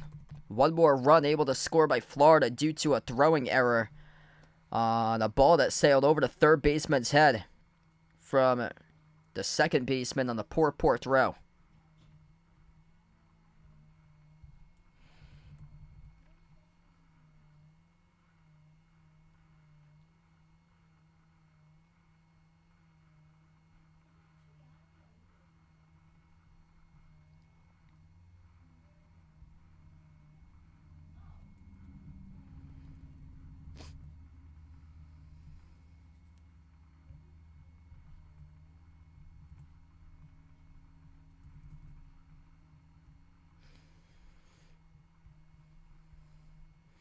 If you're new in the stream, make sure to hit the thumbs up, spike the like, hit the subscribe, ring the notification bell, as well as Florida out in full command in this game right now. 8-3, looking to force the championship game tomorrow night. Best of 3 College World Series.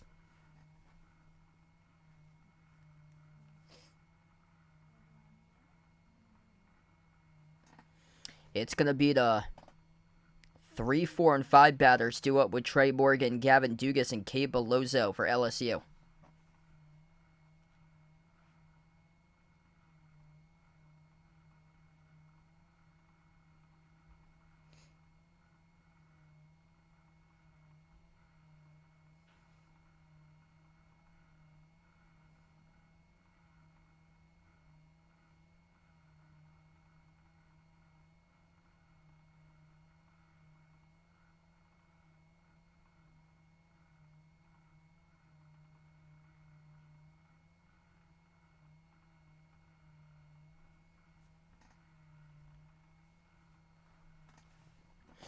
So here we go, bottom of the 4th inning. Trey Morgan, Gavin Dugas, Cade Bellozo. The 3 batters due up in this inning. First pitcher by Purnell, taken down and away for ball 1. Blake Purnell, submarine sidearm type pitcher on the mound. Right-handed pitcher going up against the left-handed batter Trey Morgan to lead off the inning. He goes from the stretch by Purnell. 1-0 pitch. Missing inside with the count going 2-0.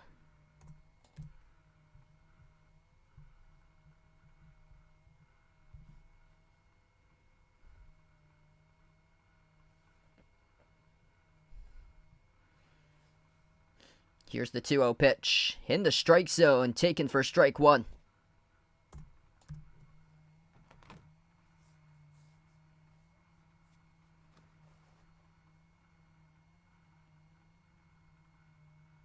Two 2-1. Just missing outside. The count goes 3-1. Close there in the mark as they had the umpire cam shown on the screen for the last pitch. Ryan Slater warming up right now in the bullpen, number 13 for the Gators. Here's the 3-1 pitch. Down and away, ball 4. So a walk surrender by Purnell. That's a leadoff walk to begin the inning by Trey Morgan. Problem for LSU is that they cannot score runs in this game. They've left bases loaded, stranded in all 3 innings so far. 9 runners to their first 3 offensive innings left in the base paths. Seems like every single inning they lead off the inning with a leadoff walk. Gavin Dugas comes up to the plate. Hit a home run yesterday. Today, RBI double hit by a pitch, 17 homers, 45 RBIs. First pitch to Dugas, missing outside, taken for ball 1.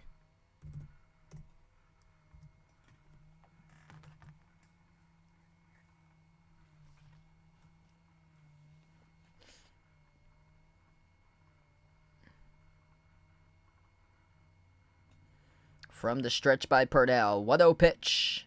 In the strike zone, taken for strike 1.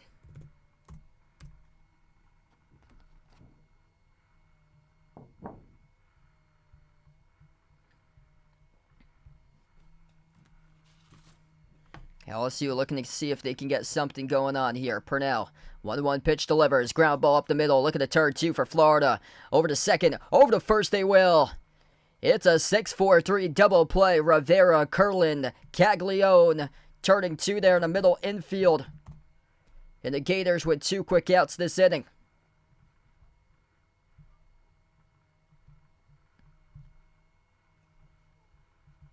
That's the way to help out the pitcher.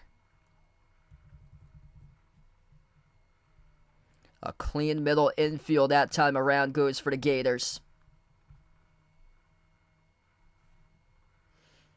10 pitches thrown by Blake Purnell. First pitch to Cade Bellozo, taken in the strike zone for strike 1.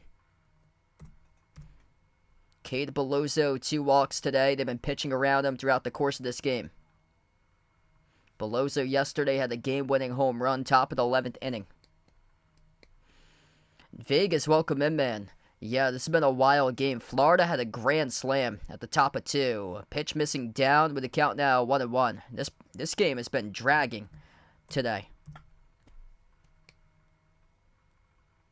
At the bottom of 4 right now, and it's been dragging on throughout. But these double plays really helping out the cause to quicken up this game. 1-1 pitch. Missing down and outside with the count going 2-1. So Ty Evans for Florida, he has been the MVP of the game. 2 home runs. One of them was a grand slam. At the top of the 3rd inning, Florida scored 6 runs in the top of 3. 2-1 pitch. Inside the Bellozo.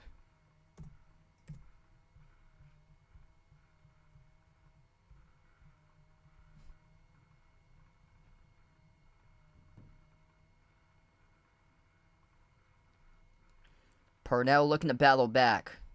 Kind of a tough delivery to pinpoint because he's got the submarine sidearm. Goes off the catcher's middle reel pill, and that's ball 4. So that is 3 walks today by Cade Bellozo. That's the best that they could do for Florida, limiting the damage of Bellozo.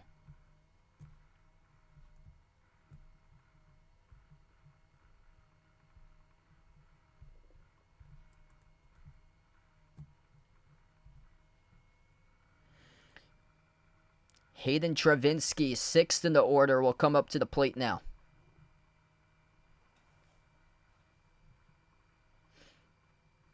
If Florida keeps this lead, there'll be a Game 3 to determine the champion tomorrow night. I'll be back 7 p.m. Eastern Time tomorrow night for the championship game to crown the champion tomorrow night. If for some reason LSU comes back in this game, then this will be the championship won today. But this game in good hands right now by Florida.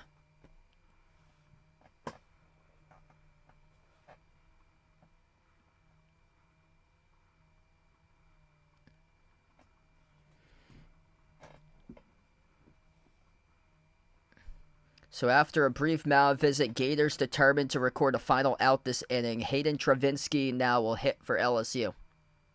Bellozo the base runner on first.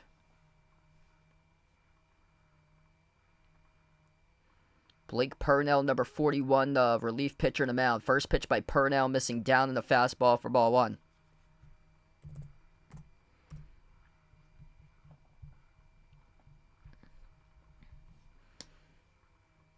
An amazing College World Series that we've had. 1-0 pitch, taken for strike 1, outside edge of the plate, the 89-mile-per-hour fastball. A lot of these games have been close in the College World Series, which has been great. Here's the 1-1. Pop fly, right side, that will go foul.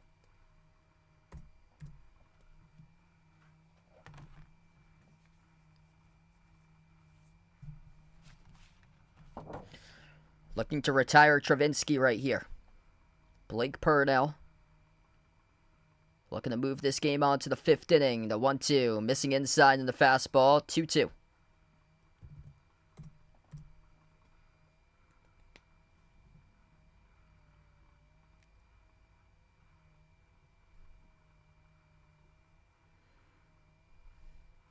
Purnell. From the stretch, pitch number 20 delivers. Ground ball up the middle. Underthrown to second. And recorded for the fielder's choice to close out the inning.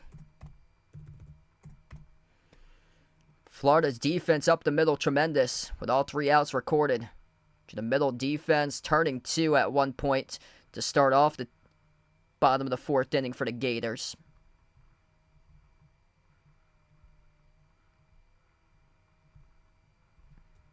Top of 5 upcoming. Florida 8-3. Ty Evans responsible for 5 runs batted in.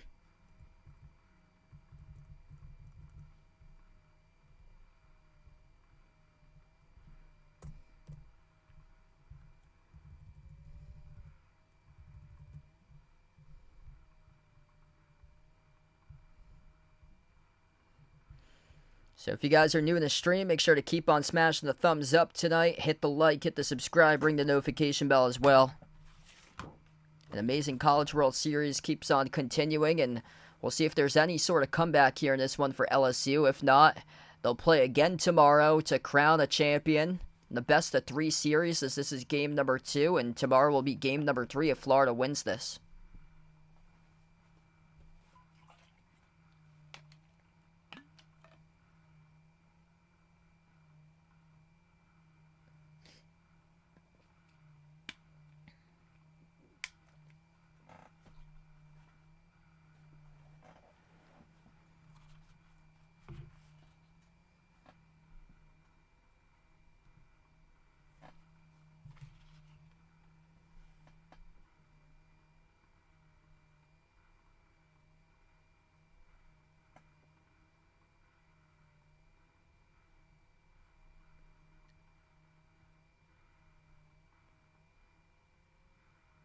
What's good, Michael, on the stream? Welcome in, man. Yeah, looking pretty good right now to have the extra game tomorrow to determine the champion. 5, 6, 7 batters due up at the top half of the 5th. Bryce Collins will make the substitution onto the mound. 16th appearance this season for LSU. 7.47 earned run average, 15 2/3 innings thrown by Bryce Collins.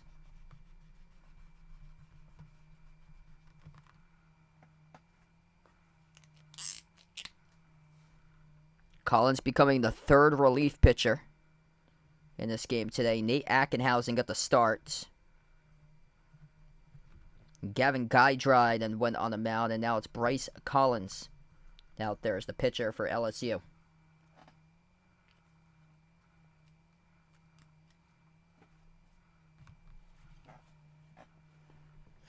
BT Riopel, 5th in the order, will lead off the inning. He struck out twice tonight. Yesterday, a solo home run. First pitch missing up high and outside of Riopel.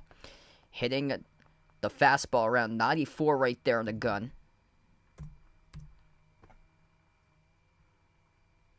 One-0 pitch by Collins.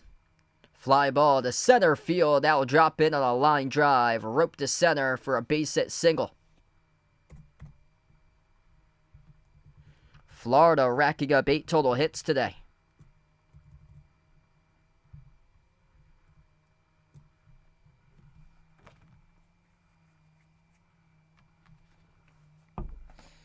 Luke Heyman comes to the plate.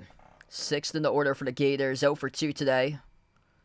Grounded out into a fielder's choice, scored a run.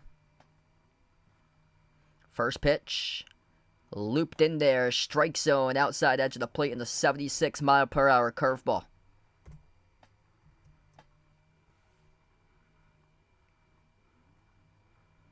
Here's the 0-1 pitch. Ooh, that almost got the helmet right there of Heyman, but he ducked as he takes it for ball 1.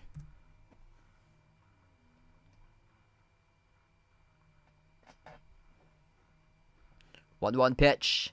Breaking ball, fly ball, straight to center field, though. Cut for the out by Dylan Cruz for the first out this inning.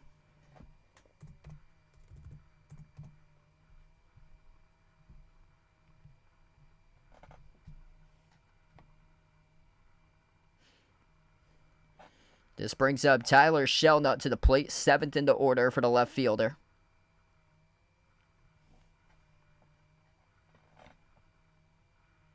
First pitch to Shelnut, missing outside for ball 1. Determining how this at-bat goes, it's a big key for the next batter up in the lineup. Ty Evans has been perfect today. He is on deck awaiting. 1-0 pitch, Shelnut squares the bunts. Pop fly, it will roll foul.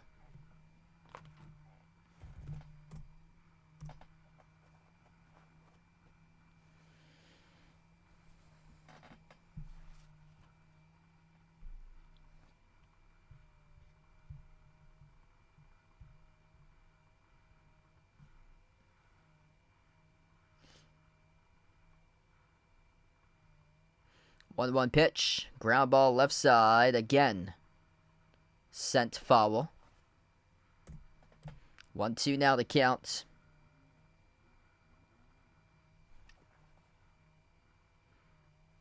Happy fan gets a College World Series game ball. Here's the 1-2 pitch. Fly ball right side, and that lands into the crowd foul.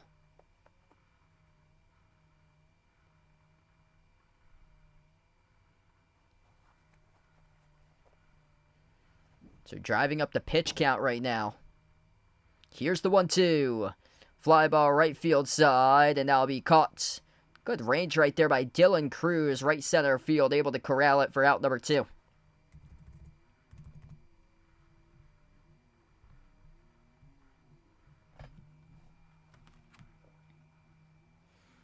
Ten innings pitched so far by Bryce Collins in relief on the mound for LSU, as this will bring up the player of the game today, Ty Evans. 2 home runs, including a grand slam his last time up, which resulted in a 6-run third inning for the Gators. After that, they've took the lead for good. 5 RBIs, 2 home runs. First pitch in the strike zone, looked at for strike 1.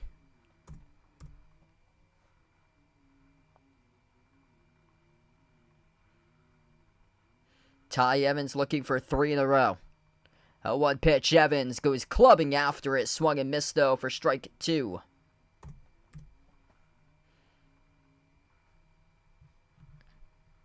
Determined to have his home run swing on today, and that's exactly what he's done. For Ty Evans, the 0-2 pitch. Fly ball right side, that will land foul. Incredible production on a number 8 batter in the order with Ty Evans today. He's batting just .236 in the season, but we need him the most. He's got 2 home runs, including a grand slam, sneaking both of the balls right near the left field foul pole. 0-2 pitch, swing and a miss, strike 3 as he blows it right past the bat of Ty Evans. First time he's got retired today in the game, and a strikeout recorded by Bryce Collins in the mound for LSU. Bottom of the 5th inning coming up. It's Florida 8, LSU 3.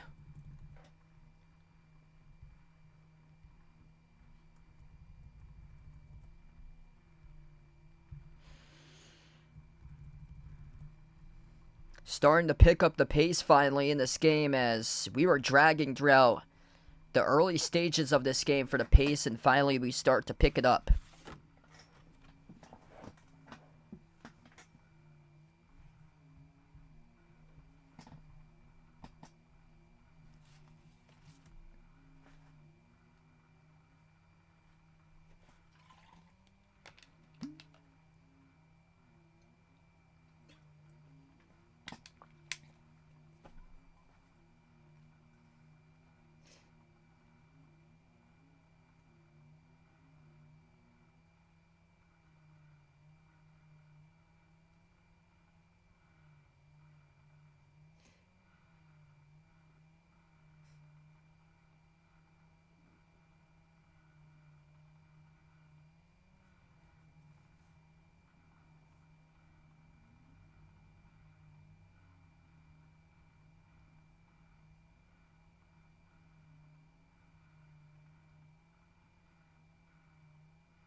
Florida looking for Game 3 tomorrow, the fours for the College World Series.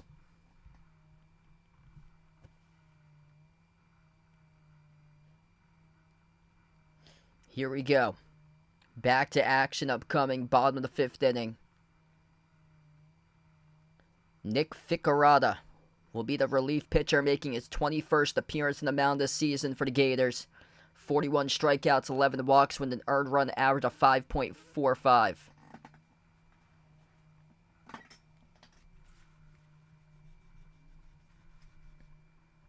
First pitch. High fastball, swing and a miss, strike one.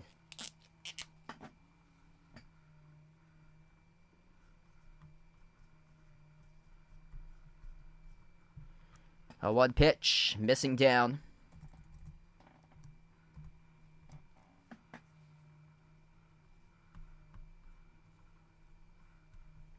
Ficarrada with a 1-1, again missing down.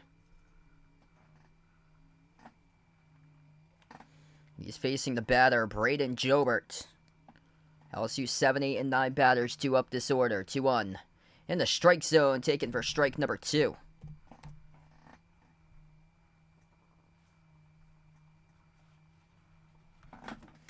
Ficarrada looking for a big strikeout in relief. The 2-2 pitch. Pop fly, center field side. It's caught, though, by Langford, arranging towards his right for the out.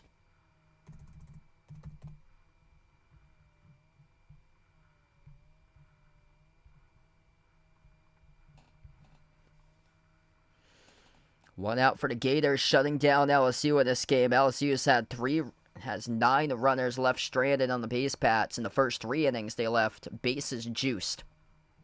Jordan Thompson, 0 for 2 today, batting up 8th in the order. First pitch taken down to the way for ball 1.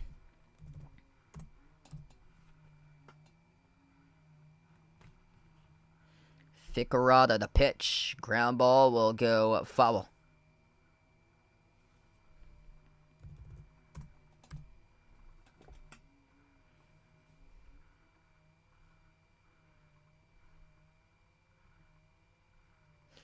One pitch from Ficarrada, taken just outside the zone for ball 2.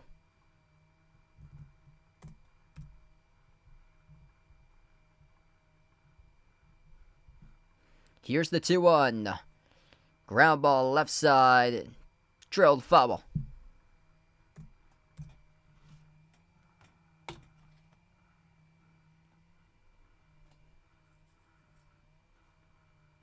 This will be pitch number 10 of the game by Nick Ficarrada. The 2-2 down to the way, missing on the slider.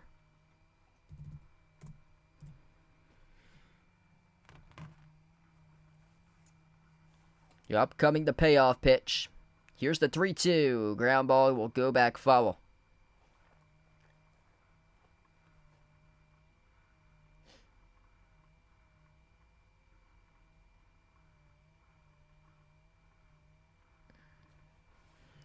Three-two pitch.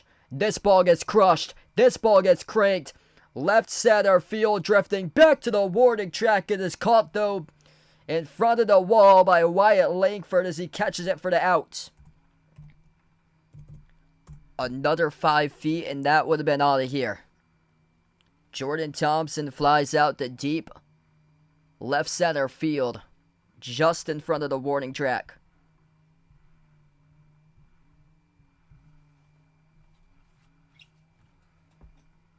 This brings up Josh Pearson, now the batter. First pitch, taken just outside on the fastball at 91 miles per hour. 2 walks today by Pearson. 1 out. In the strike zone, taken for strike 1.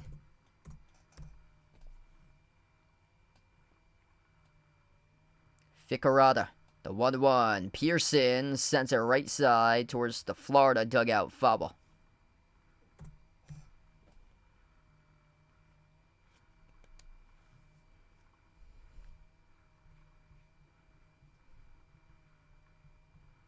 One-two pitch, ripped right off the glove of the first baseman, Caglione, bounces over to right field.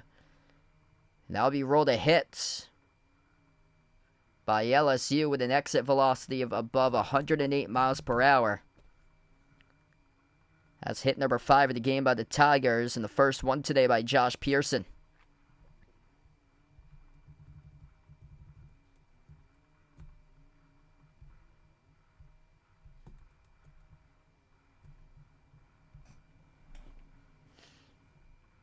So back to the top of the order. Dylan Cruz perfect today, 2 for 2. First pitch, he leaves inside for ball 1.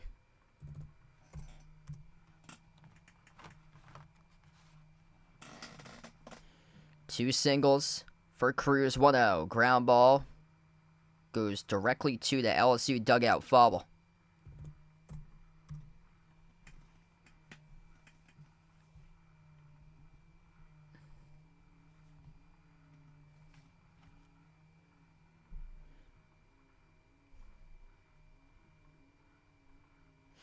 Ficarada from the stretch, the 1-1 delivers. Missing inside as the count goes 2-1.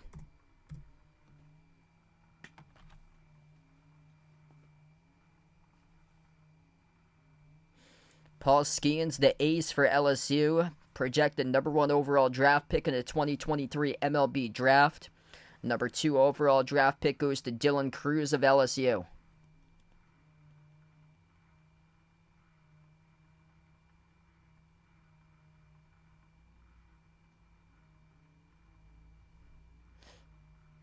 Florida will have a brief mound visit. They have a pitcher warming up in the bullpen as well. Number 13 for the Gators, Ryan Slater, right-handed pitcher warming up in the bullpen, a sophomore from Palm Harbor, Florida.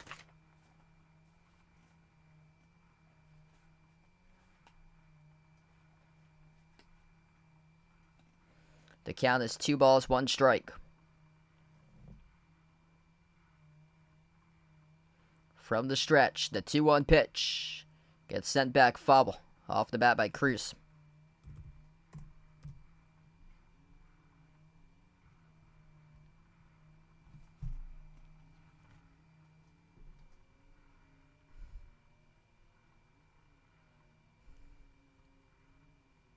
Two-two pitch. Just missing inside as the count goes full.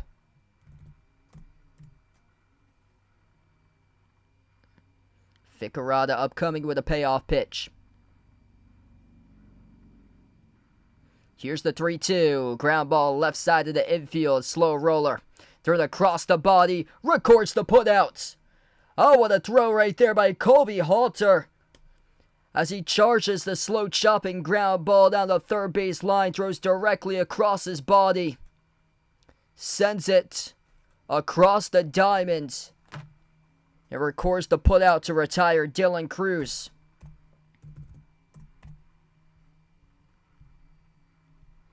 Big defensive stop right there for the Gators. 5 innings in the books. Florida leads 8-3.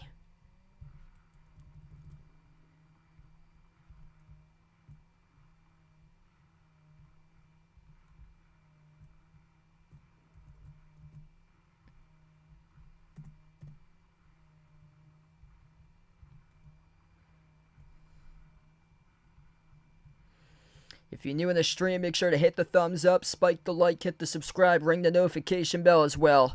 As we close out through 5 innings so far in this game, Florida will have the number 9, 1, and 2 batters due up at the top of 6. Colby Halter, Cade Carland, and Wyatt Langford. Carland and Langford, perfect today in this game. Perfect 3 for 3 with their at-bats.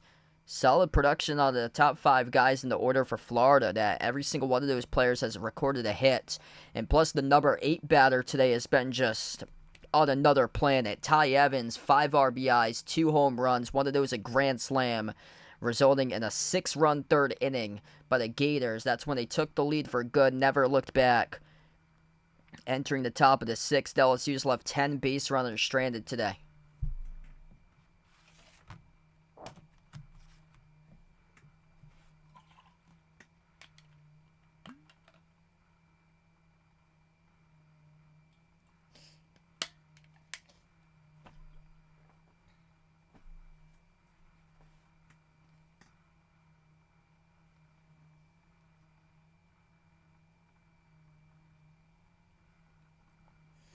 This has been a great game. Yeah, Florida's got all the momentum entering tomorrow. I believe the LSU #1 pitcher, though, Paul Skeens, is available to pitch for tomorrow. I'll double check on that and see, but he last pitched on Thursday.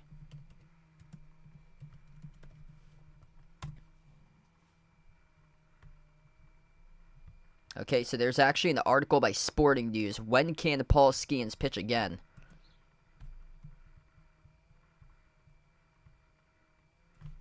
First pitch tagged back foul.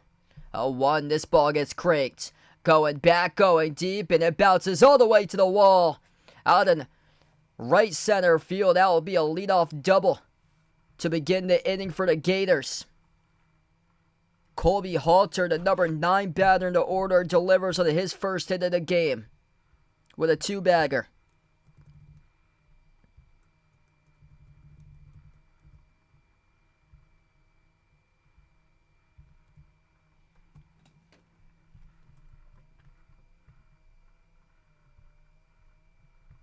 So Skeens pitched 120 pitches on Thursday.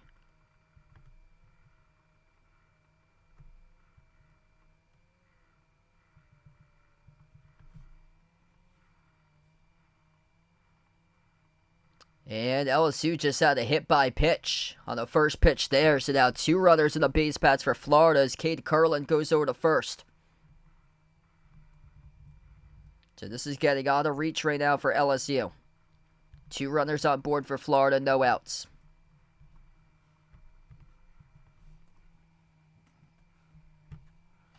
This brings up Wyatt Langford, who is perfect today. 2 singles, a walk and a run scored, perfect 2 for 2. Before they'll pitch to Langford, LSU will have a mound visit.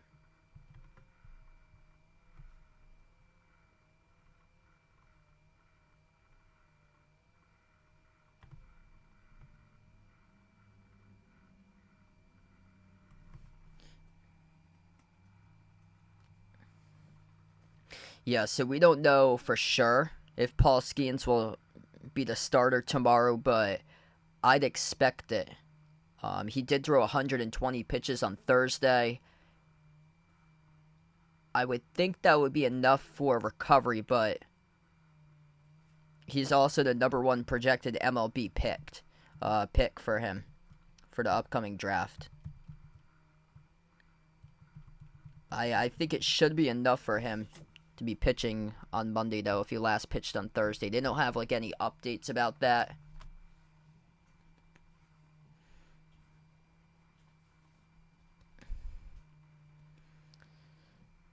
Bryce Collins on the mound. 1 inning pitched, allowing 2 hits so far. Here's the pitch by Collins. First pitch, swung and missed, strike 1.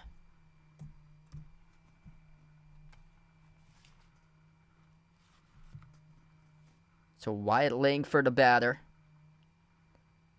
Langford looking to open up this game. The 0-1 pitch. Langford. Oh, he jacks it. This ball is going deep. This ball is going back. This ball goes right to the crowd. A 3-run home run shot by Wyatt Langford as Florida is up now 11-3. Knew it when it left off his bat. Wyatt Langford, projected #3 MLB pick for the draft, and he drills it. See ya on that pitch.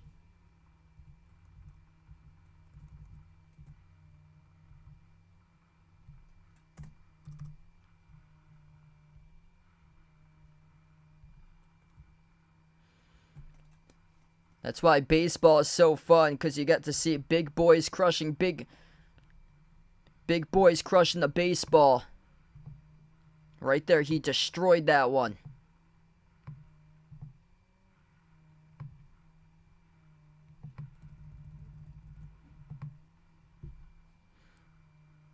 Jack Caglione now the batter. So he swings and misses outside part of the plate on the pitch as the count goes 0-1. 1 for 3 today with an RBI single and a run scored by Caglione. Here's the 0-1 pitch. Missing high by Collins.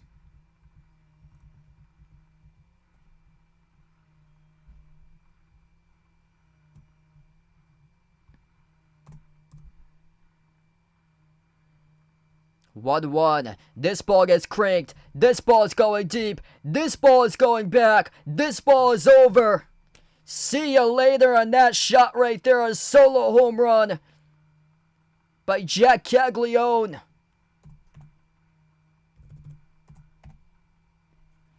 Florida sending the baseball to another planet right now. Back-to-back home runs. And there'll be a Game 3 tomorrow night.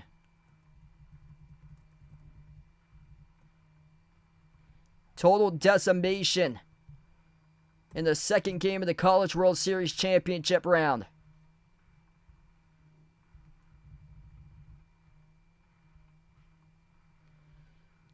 Wyatt Langford, a 3-run home run, followed up by Jack Caglione, a solo shot. Breaking ball. This ball gets ripped but foul. Off the bat by Josh Rivera.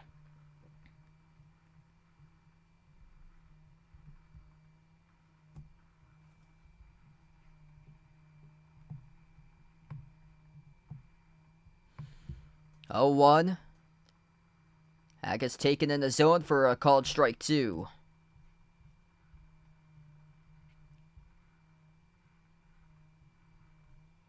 Here's the 0-2 pitch. Breaking ball. Rivera. Left side of the infield. Misplay by the third baseman. He had the angle, but he booted it. Tommy White booting the baseball. Couldn't squeeze it off the angle, and that will be rolled an error. Third error of the game charged to LSU as Josh Rivera gets on board on first.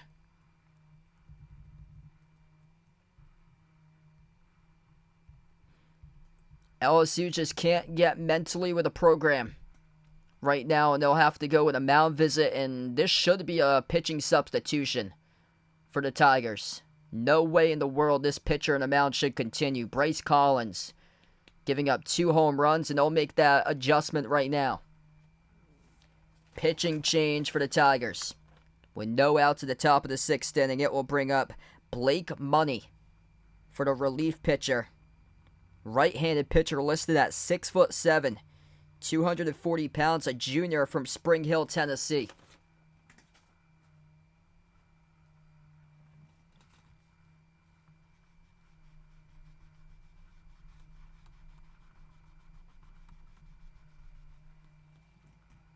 So Blake Money will be the relief pitcher on the mound for LSU.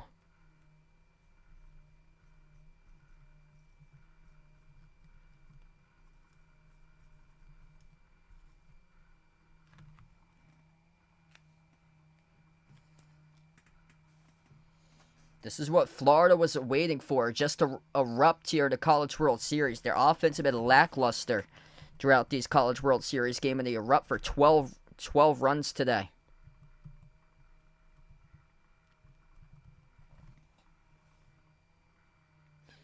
That is 4 runs surrendered in 1 inning.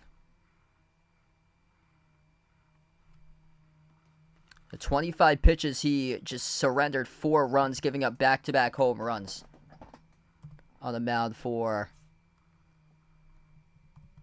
LSU with Collins. Bill, welcome in, man. Thanks for joining in. Yeah, these games have been awesome.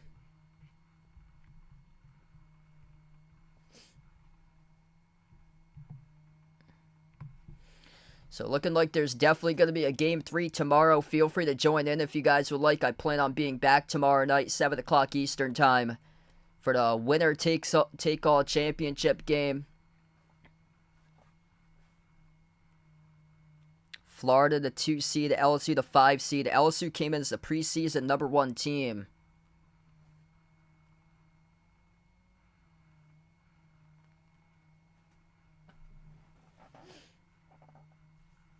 Tigers make their substitution. Blake Money, 20th appearance in the mound this season. JDC, welcome to stream. 33 1/3 innings pitched, 5.67 ERA, 1-0 record, 28 strikeouts, 12 walks by Money. Just trying to get through this inning, making this game pace faster and get ready for tomorrow.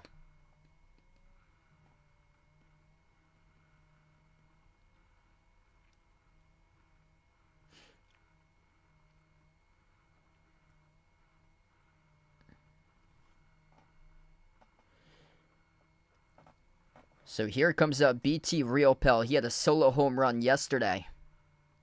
He's 1 for 3 with a single, batting 5th in the order for the catcher. 18 homers, 67 RBIs. One runner on board on first. First pitch to Realpel, missing inside on the breaking ball at 74 miles per hour.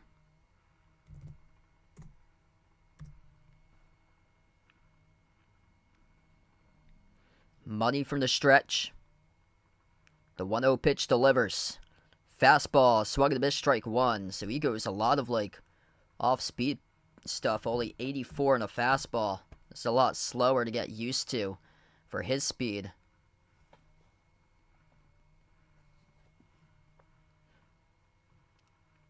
Money with a 1-1 pitch. Swing and a miss, strike two. He went with a changeup on the pitch before. There's the fastball as he dials it in the outside part of the plate.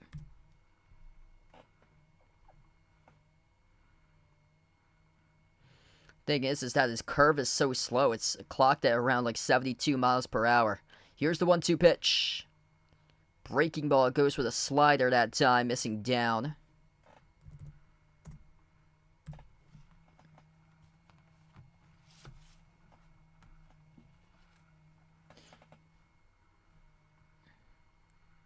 Two-two pitch to Realpel, missing way outside. So he's hitting around 94 in a fastball. 3-2 now to count.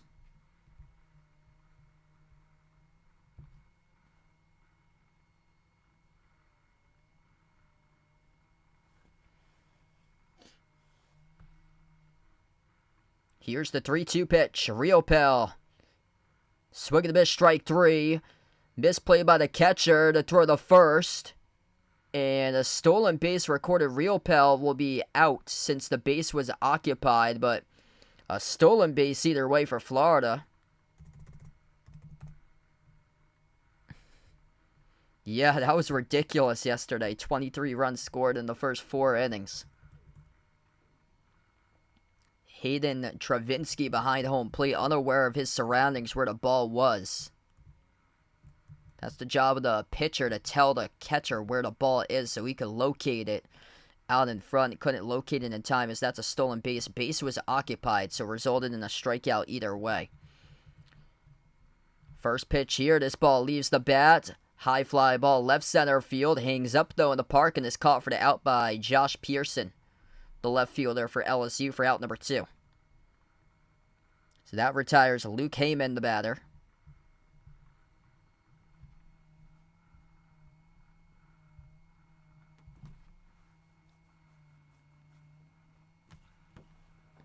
Tyler Shelnut now up. 0 for 3 today. He is the lone player in the 9-man batting order who is yet to reach base via a hit today. Everybody else at least 1 hit in this game. Besides him and Heyman, the batter before as well, is yet to reach base. So Heyman, number 6 batter in the order, 0 for 4. Tyler Shelnut now 0 for 3, looking to change that. He struck out twice. First pitch missed outside for ball 1. Money from the stretch. 1-0 pitch delivers. Check swing. Did he go to the zone? Yes, he did. Roll the home plate umpire. Count now 1-1. I'll go no there for Max Christie. I still think he's way too young. Now he needs to be developed a ton. 1-1. Ground ball left side. It will roll foul.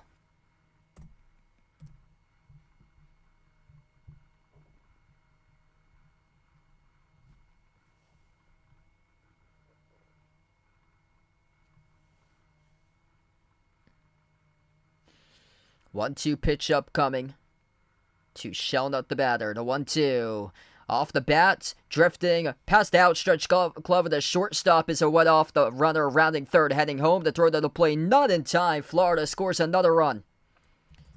13-3 for the Gators now.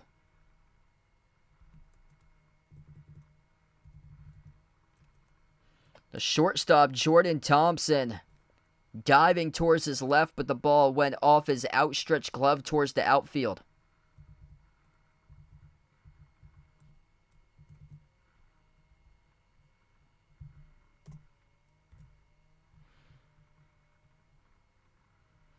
This is now 16 combined runs in this game, 13 of those coming from Florida.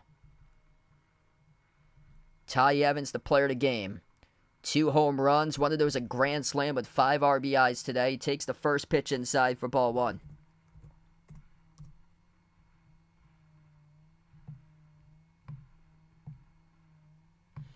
Money from the stretch. 1-0 pitch. Missing inside and high to count out 2-0.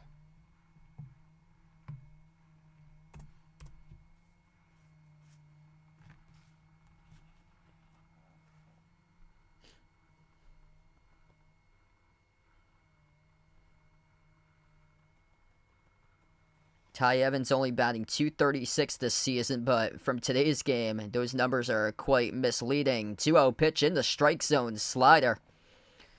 The bottom part of the plate towards the knees, taken for strike 1.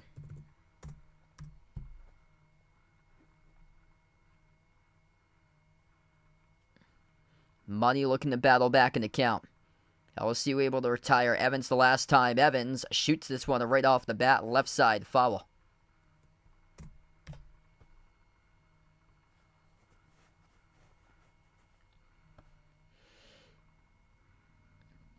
LSU's got some more pitchers warming up in the bullpen. Number 99, Christian Little, warming up right now in the bullpen for the Tigers. Here's the 2-2 pitch. Ground ball left side, again goes foul. Happy fans gonna get that baseball.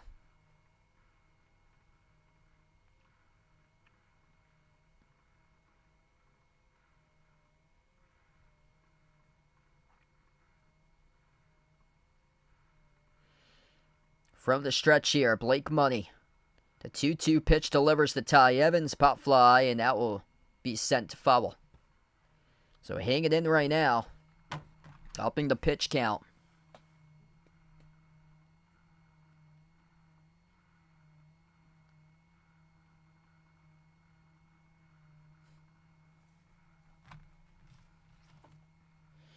Here we go, pitch number 18 of the game by Blake Money. From the stretch, the 2-2 delivers, misses inside, and the breaking ball, and the count goes full.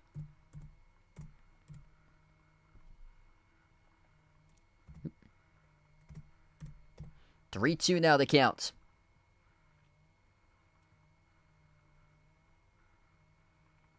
Here he goes with a 3-2 pitch.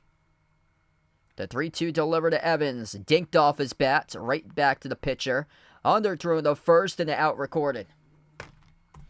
Unfortunate way to close out the inning right there for Florida. Ty Evans not sure if he should have went around and swung his bat. He did a check swing, and it resulted in a slow rolling ground ball directly back to the pitcher.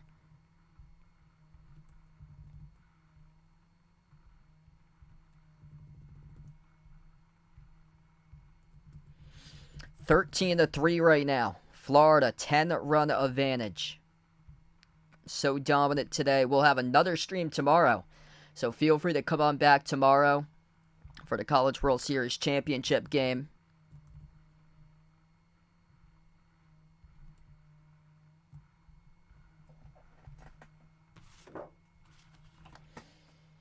I'll be back tomorrow night, 7 p.m. Eastern time to see who will be crowned a winner of the College World Series tomorrow night. Tomorrow will be my final live stream till around July 5th. I'll be away throughout the weekend with my family, as we'll be away for the 4th of July, and I'm going to take some time away from the channel, do some other stuff that I need to work on. But yeah, right now, just a dominant performance today by Florida.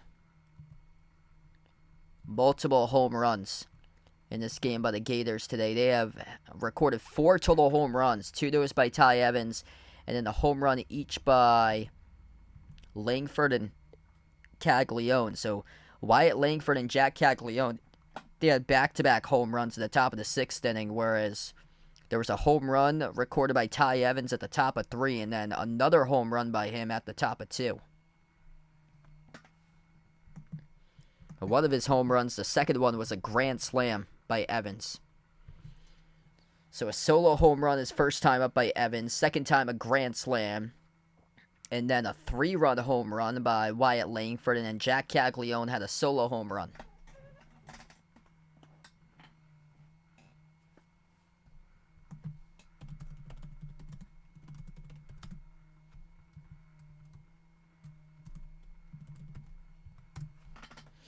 So here we go, back to action. The first pitch taken in the zone.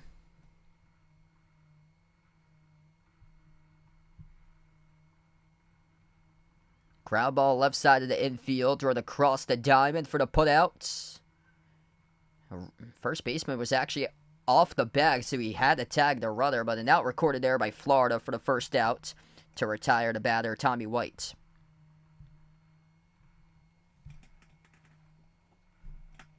So good tag applied there by Jack Caglione on the throw. A little bit offline by Colby Halter at third. Nick Ficarrada, the pitcher on the mound. He'll meet Trey Morgan, the left-handed batter. Ficarrada, right-handed pitcher. Trey Morgan, fly ball. That will drift back, foul.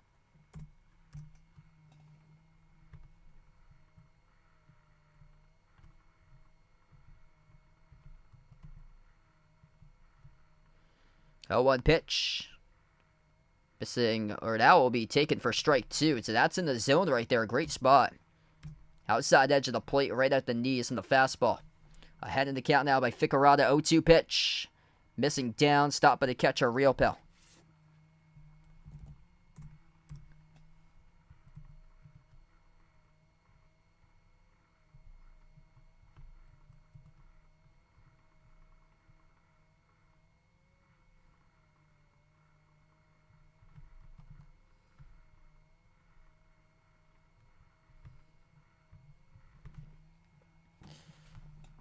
Here we go, the 1-2 pitch to Morgan. Great job to hold back his swing. Did not go on the pitch high and outside for ball 2.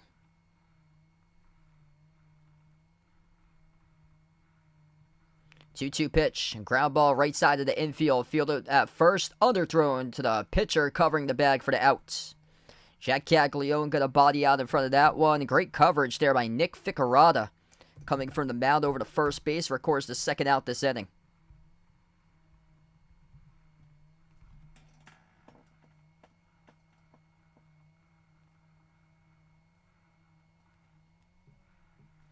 And this will bring up Gavin Dugas to the plate.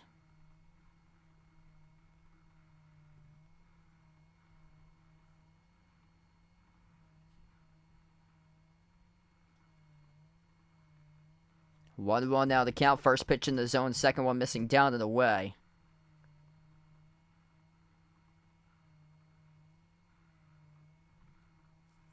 One. Outside edge taken for ball 2.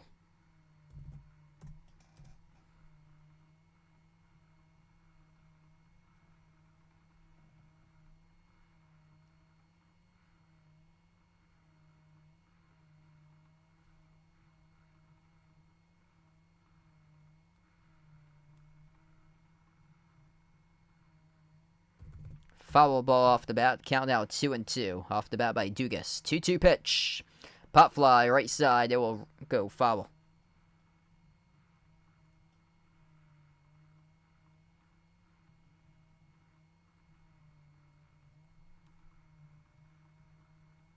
Here's the 2-2. Swing and a miss, strike 3. Close out the inning. 13-3. And enter now the top of the 7 coming up. Just a dominant Game 2 of the College World Series today by Florida.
I'm trying to see if there's a 10-run rule in effect for this game specifically, if it's a part of the College World Series championship round. I went over to Twitter. A lot of people confused if there happens to be a 10-run rule or not, because I believe it's up to the conferences during the regular season to set the 10-run rule in effect.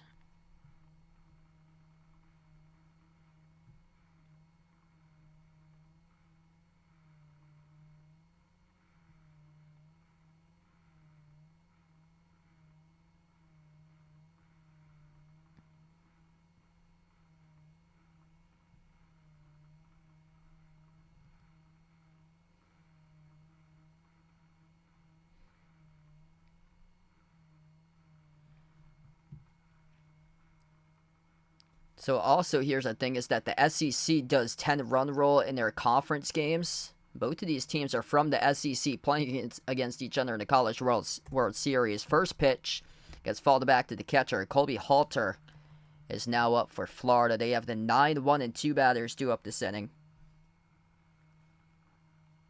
Here's the 0-1 pitch. Missing outside.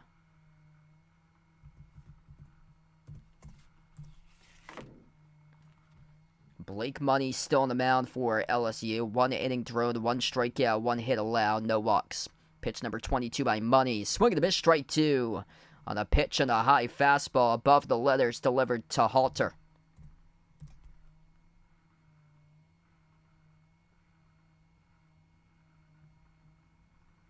Here's the 1-2 pitch to Halter. And that pitch will get sent back foul.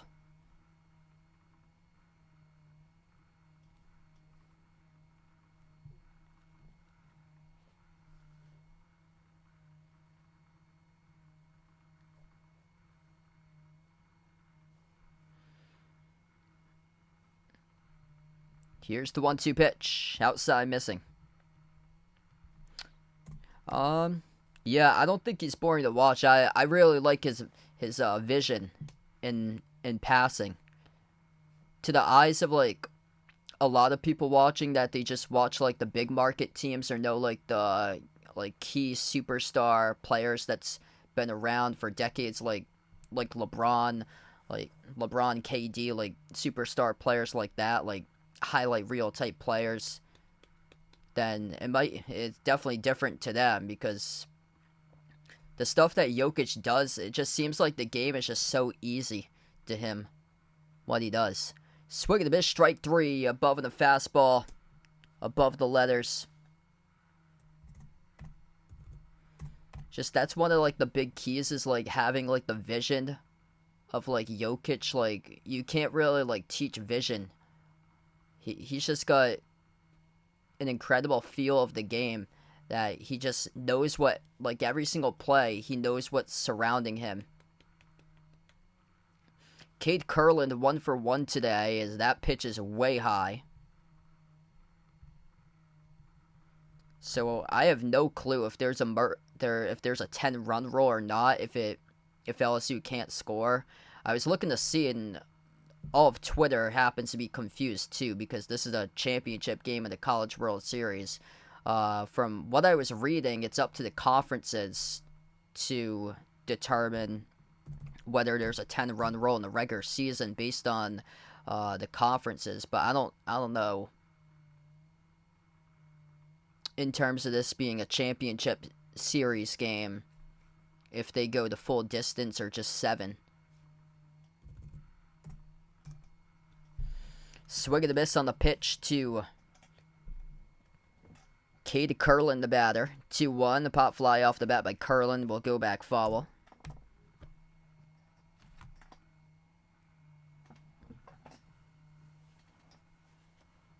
After Kurland is Jack Caglione, after Kurland is Wyatt Langford, and then Jack Caglione. Both of those players have back-to-back home runs.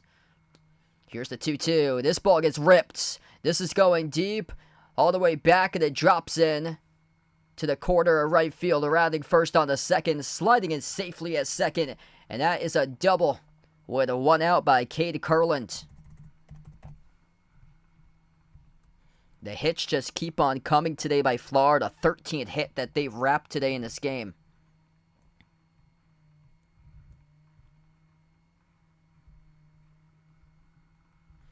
Wyatt Langford now up. He had a home run earlier today. Langford perfect, 3 for 3. Here's the pitch to Langford. Langford rips it right down the line out in left field. It goes all the way to the corner. This will score Cade Kurland as he is home, and Langford gets a stand-up double. 14-3 now for the Gators.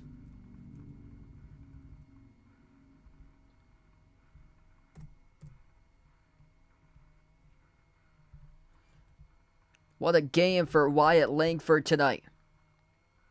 4 for 4. Jack Caglione will follow, who is 2 for 4. Langford had a 3-run home run earlier on.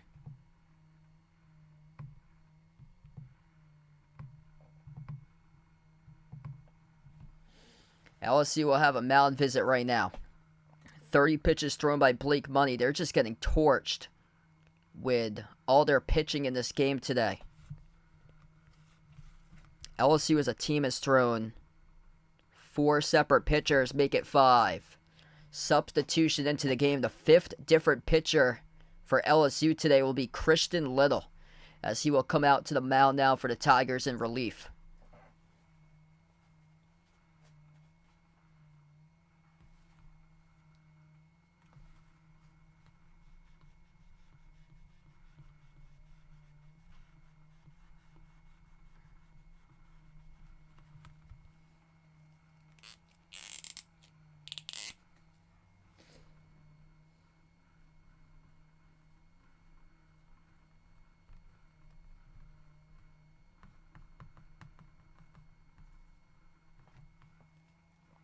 Wow, this game's gone by snail's pace today. And if it doesn't end up going the 10-run roll, if this is one of those games that can't go official for a 10-run roll, then yeah, we're in for an even longer game today. I thought so once we started off this game, that this was looking like a 4-hour game.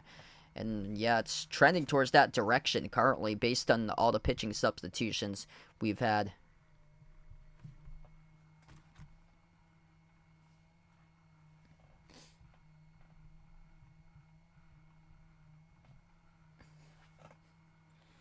Yup, Gators eating Gators.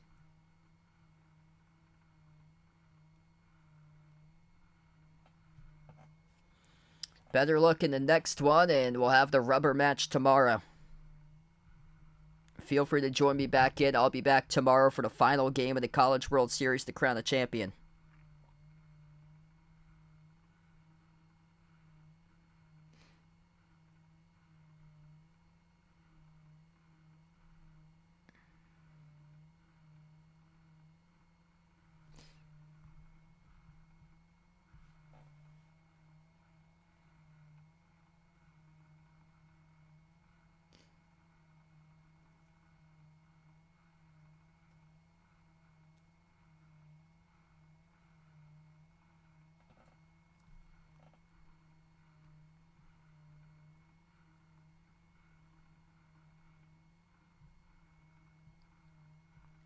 So Christian Little now will come onto the mound. 2-2 record this season for Little.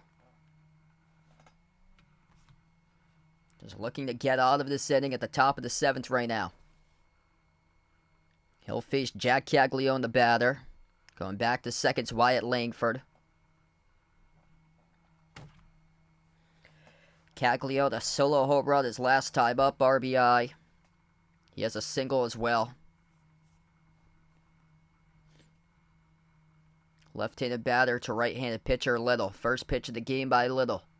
5th pitcher in the matchup today for LSU as it gets tagged back. Foul off the bat of Caglione.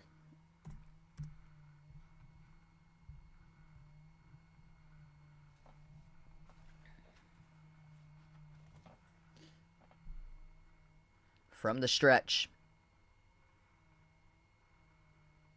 The 0-1 pitch delivers. High and outside off the catcher's glove with a runner advancing over to third now with a Wyatt Langford off the wild pitch by Christian Little.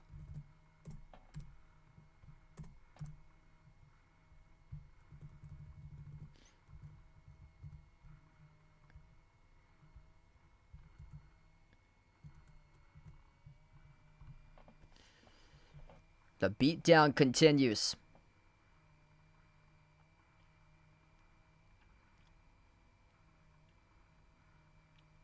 From the stretch, the 1-1. Breaking ball taken for strike 2 in the strike zone.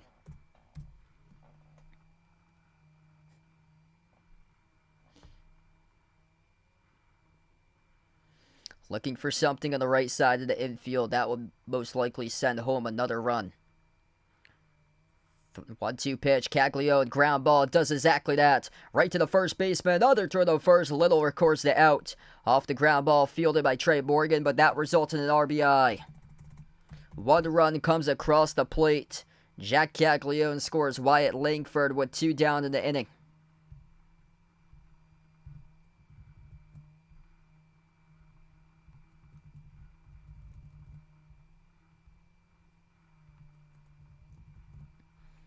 (15-3). We have as a score right now as the first pitch gets taken in the zone for strike 1 to Josh Rivera. A 1 pitch, Rivera ground ball, laser right to the gap in between the third baseman and the shortstop, and he gets on board with a base hit single. The hits compiling today for Florida. That is now hit number 15.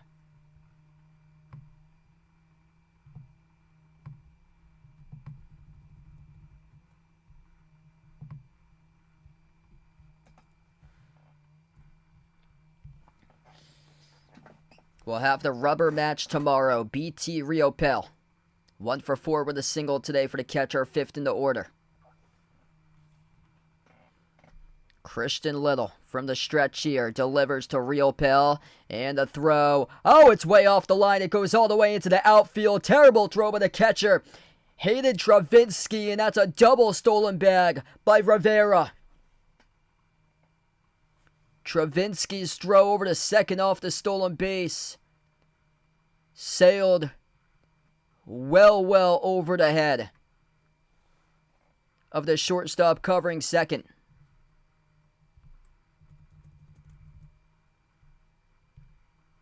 First pitch missing high by Little. 2-0 now the count.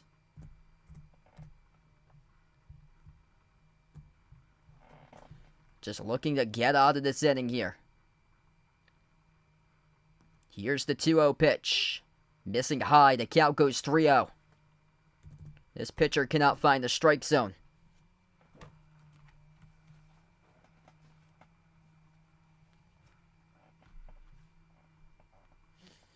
Christian Little looking to battle back down to the count. 3 balls, no strikes. Pitch number 10 of the game here.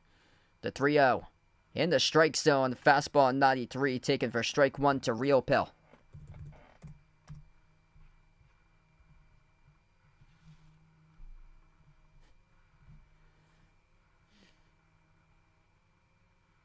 Here we go from the stretch, the 3-1. Taken for strike number 2 at the letters. Looking to battle back in the count. Here we go. 1 strike away from closing out the inning. Florida up 15-3. Here's the 3-2 pitch. Did not go. That's ball 4. Patience at the plate. Awarded now for Florida with runners at the corners. That's a hard-fought walk by BT Rio Pell.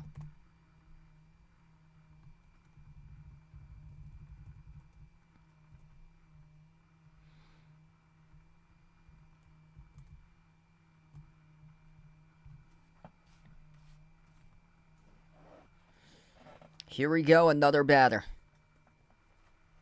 Luke Heyman, yet to get on board today. He's the lone player for Florida, yet to record a hit. Heyman up 6th in the order. Looking to join in on the fun right now. Little from the stretch. The first pitch, breaking ball misses high, ball 1.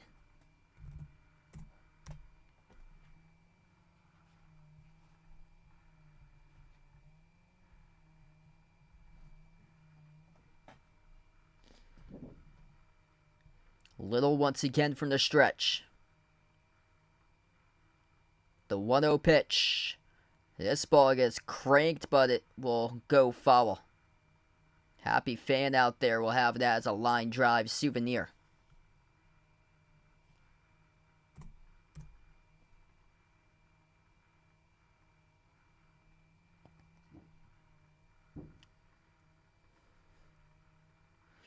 1-1. Missing down. Goes off the catcher. That's going to be a stolen base. The runner's now on second and third.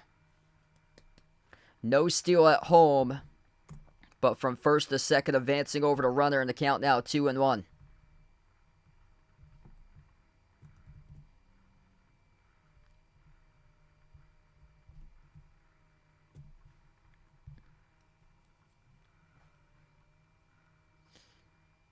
Two balls, one strike to Luke Heyman. The pitch. Swing and a miss, strike two. Outside edge of the plate. Got him on the slider.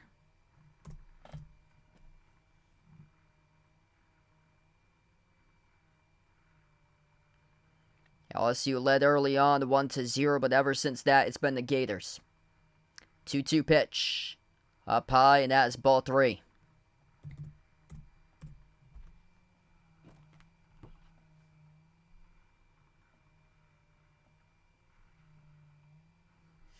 Here's the payoff pitch by Christian Little. Luke Heyman, 0 for 4 today. The 3-2 pitch. Swing and a miss, strike three. Gets him down in the zone. It would have been bases loaded if he laid off that pitch, but he offered and swung over the top of an 89-mile-per-hour breaking ball. And that's how we close out the end of the inning. Bottom of the seventh coming up right now. Just a total dominant performance by Florida in this game. 4 home runs as a team.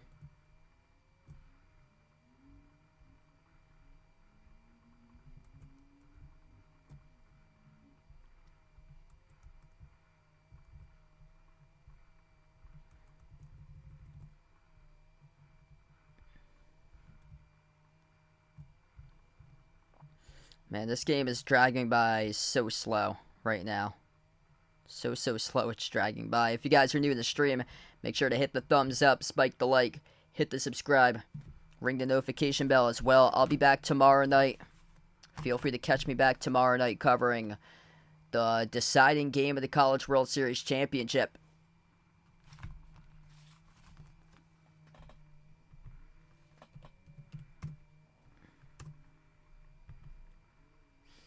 Five, 6, and 7 batters due up. Cade Bellozo, Hayden Travinsky, Braden Jobert.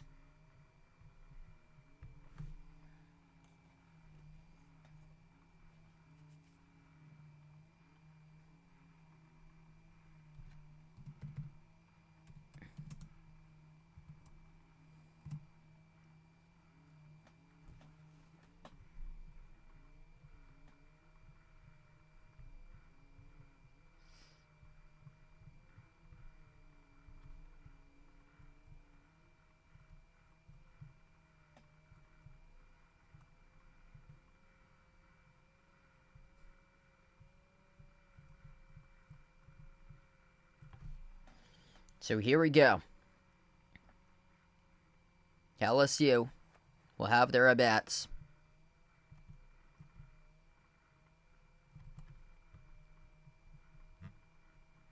First pitch. In the strike zone, taken for strike one. Bellozo is now the batter. 5, 6, 7 batters this inning for the Tigers. Taken for strike two. Nick Ficarata on the mound. Looking to retire Bellozo here. Here's 0-2. Missing down to Bellozo.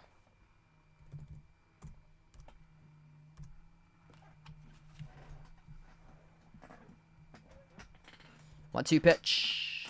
Good frame right there by the catcher, but just below the knees as the count goes 2-2.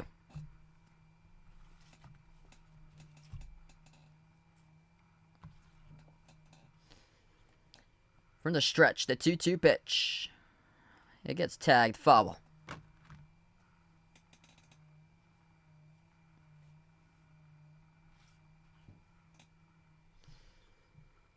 Ficarata delivers from the 2-2 pitch. Pop fly by Bellozo off the bat, shallow. Left center field, under it for the catch. The left fielder, Tyler Shelnup, for the first out this inning.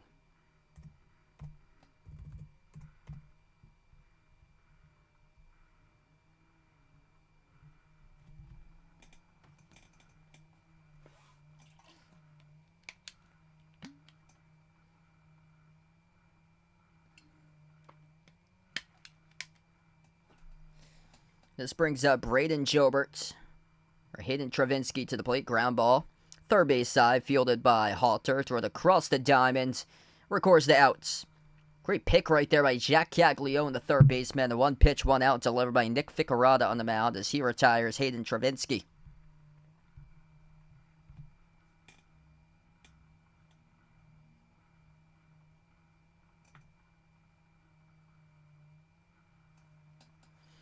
This brings up Braden Jobert. Now the bat.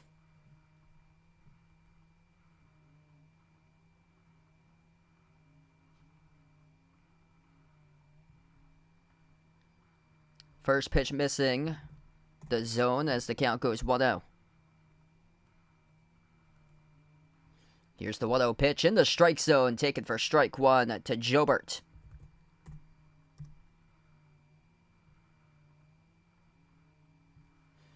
One. Jobert swing the miss, strike two.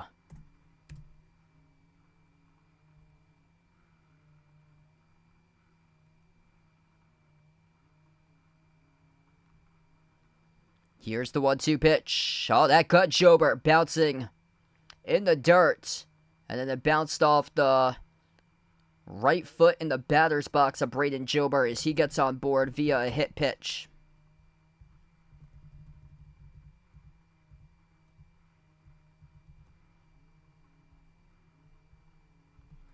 This will bring up now Jordan Thompson with 2 outs for LSU.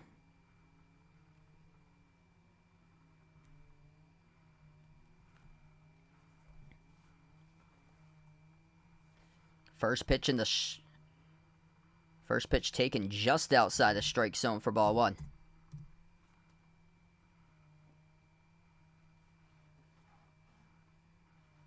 Here's the 1-0. Swing and a miss, strike one.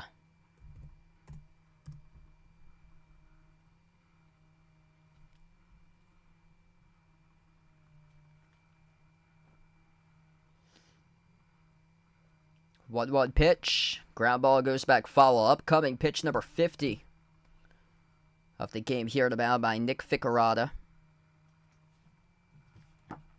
Jordan Thompson 0 for 3 today. Bottom half of the order really struggling for LSU in this game. Travinski 0 for 3, 0 for 2 by Jobert. Thompson 0 for 3. 1-2 pitch. Swing and a miss, strike 3. Got him in the 86-mile-per-hour off-speed pitch. In Florida, dominant in this game as we close out at the end of the 7th. The Gators lead 15-3 over LSU. So it looks like there is no 10-run rule through 7 innings in the College World Series Championship as we will continue.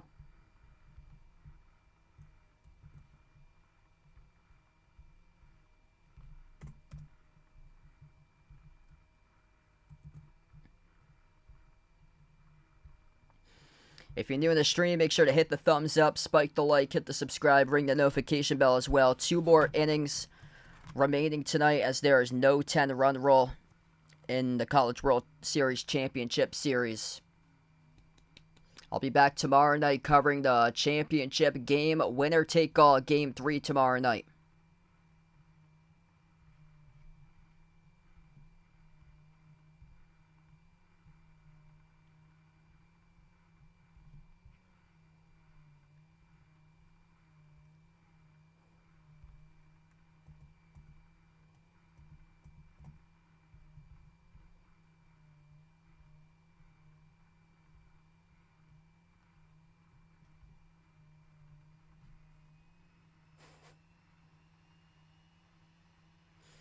I wouldn't have the power to do so. Yeah, I'm quite short. I'd get walked a lot though.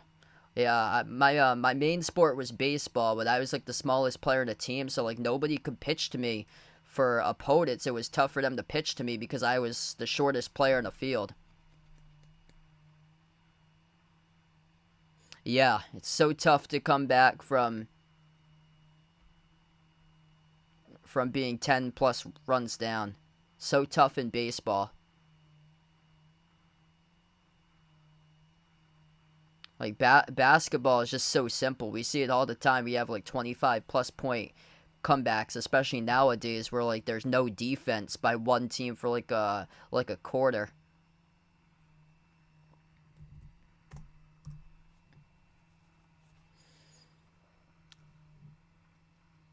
7, 8, 9 batters due up this inning for Florida. Tyler Shelnut leading off the inning, number 7 batter in the order.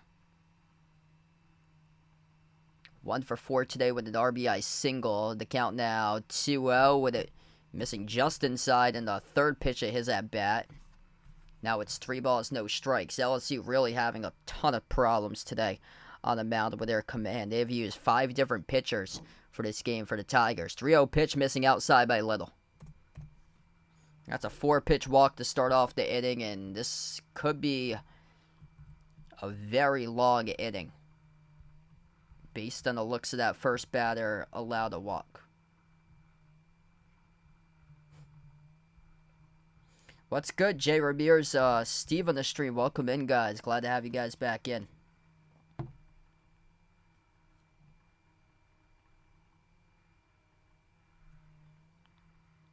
Ty Evans, player of the game, 2 home runs today. One of those a grand slam at the top of the third inning. First pitch taken back for a strike as he fouled it off back. Yeah, I was like the shortest player in the baseball team. Yep, definitely for high school. And most of the rec teams that I played growing up too. 0-1. Swing and a miss, strike 2.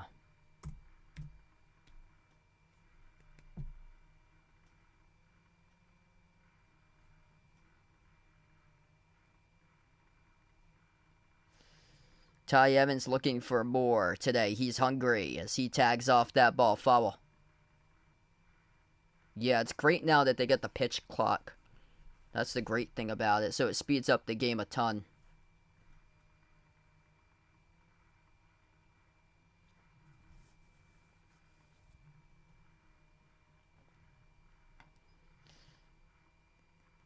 Little with the 0-2 pitch.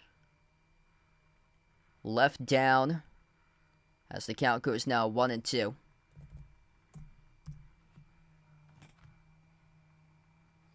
Ty Evans 2 for 4. Ty Evans looking for more in this game right now. The 1-2 pitch to Evans. Pop fly, slices it in. Now will drop in the right center field. That's his 3rd hit in the game. 1st and 2nd now for Florida with runners in the base paths. Florida keeps on racking up the hits. That is hit number 16 today.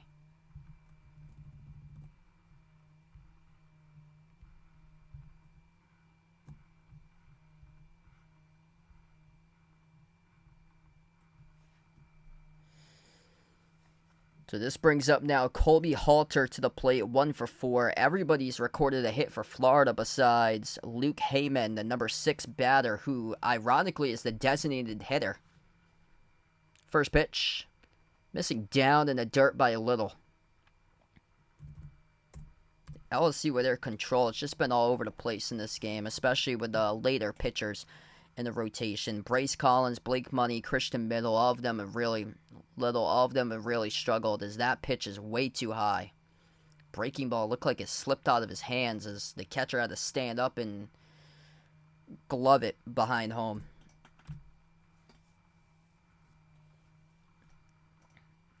2-0 pitch by Little. Missing down in the dirt. The count goes 3-0. This pitcher's all over the place in the spots. Up high, in the dirt. He's got to settle down.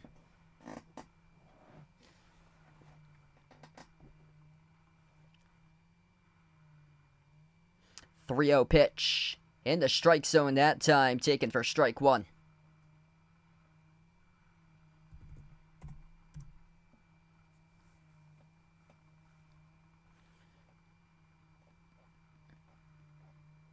.3-1 pitch to Halter. Pop fly. Middle outfield and left center. Caught for the out by Dylan Cruz. The first out of the inning.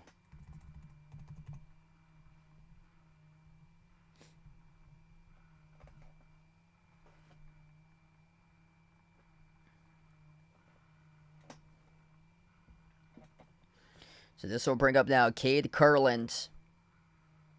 Kurland 2 for 3 today. He's walked once. He's got hit by a pitch twice in this game with 49 RBIs for Kurland this season.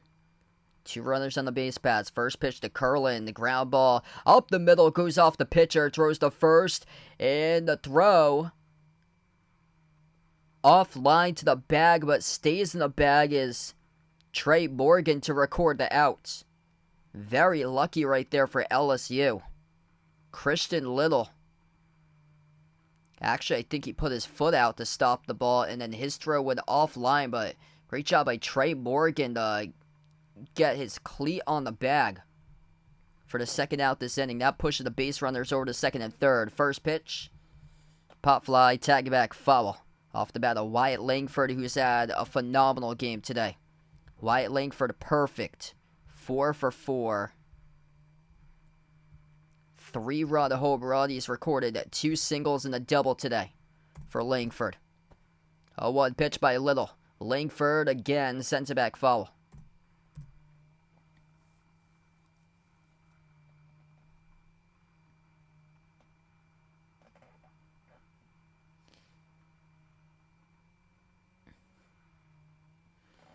Looking up for more. He's a perfect 4 for 4 by Langford.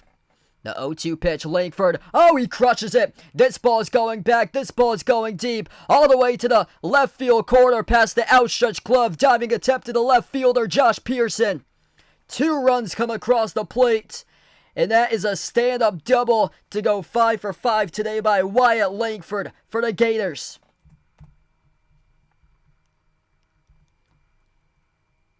Crushes the inside pitch. Josh Pearson tried to dive for it out in the left field corner, and it just went skipping past his glove about a foot out of the reach of Pearson. 17-3. Now the score.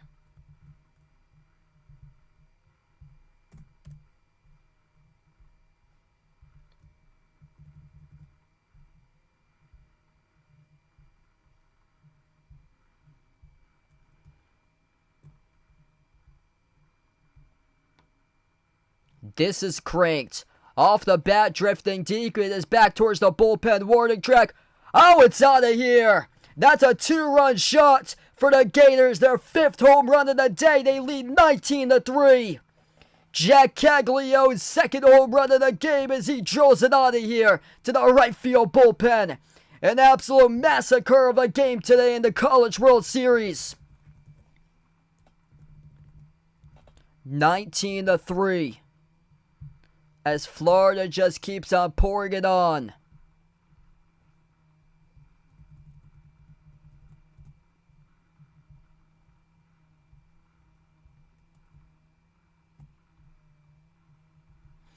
Yeah, I can't believe that they don't have the mercy rule in effect. First pitch missing high. Josh Rivera now the batter.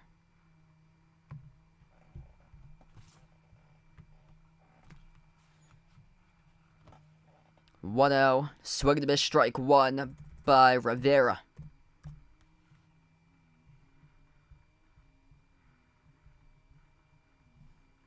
Here's the 1-1, high chopping ground ball off to the shortstop, thrown across the diamond. And a putout recorded by Jordan Thompson. Great job to stay in the bag there by Trey Morgan there. We'd extend this game even further. 19-3 in part of a 4-run at top of the 8th inning by Florida. It's been over for a long time since the 3rd inning when he scored 6 runs, but this is just so out of reach. Feel free to join back in tomorrow. I'll be back for one more game for the College World Series for the championship game tomorrow night at 7 p.m. to crown the 2023 champion. We still have 9 more outs remaining in this game. Going by at snail's pace today. I had said it from the beginning. This looked like a 4-hour game, and surely it's going to be close to that today. Yep, definitely going to need a short memory.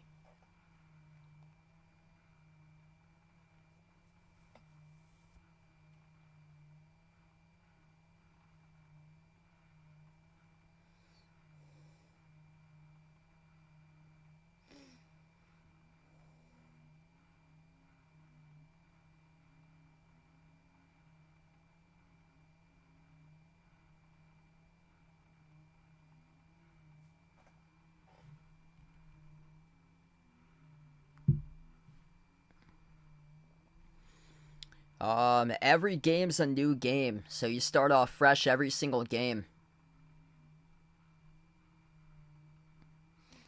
They had their bad day today. They have their one bad day, they can bounce back tomorrow, and they certainly can bounce back if their projected #1 MLB draft pick, Paul Skeens, is pitching tomorrow. I'm not sure exactly if he's pitching tomorrow, but he last pitched 120 pitches against Wake Forest on Thursday, so he hasn't pitched in a championship round of the College World Series. And LSU, they don't want to spoil anything, so they've given limited details about information whether Skeens will pitch tomorrow. But if they do, it really does give them signs of life, because the bullpen without Skeens today, it was struggling severely. High fly ball off the bat by LSU, by Josh Pearson, and that'll be caught for the out recorded for Florida. Cade Curlin retires Pearson as he catches it at second base.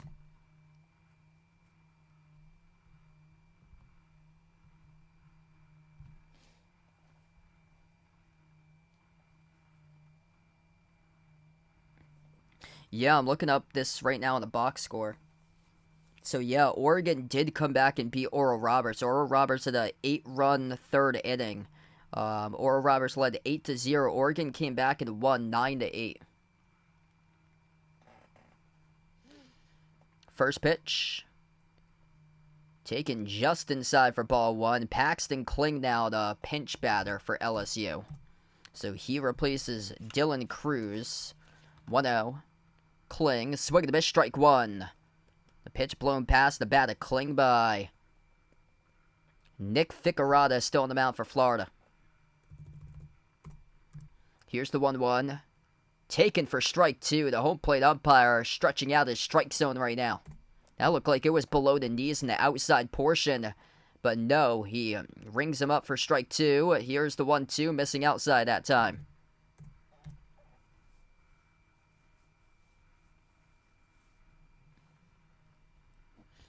Two-two, flared up the middle, off the diving glove of Cade Curlin, and no throw over to first.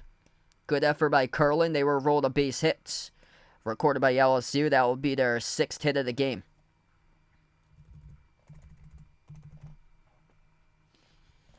Couple times today, Florida's turn too. We'll see if they can close it out that way to close out the 8th inning. This brings up Jack Merrifield, a pinch batter, up to the plate.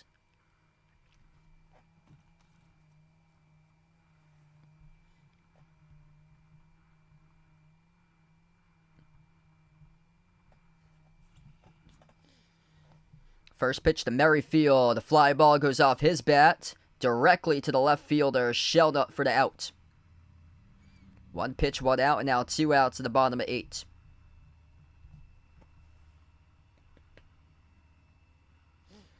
Another pinch hitter will come up for LSU. This will be Ethan Frey, hitting .278 on the season.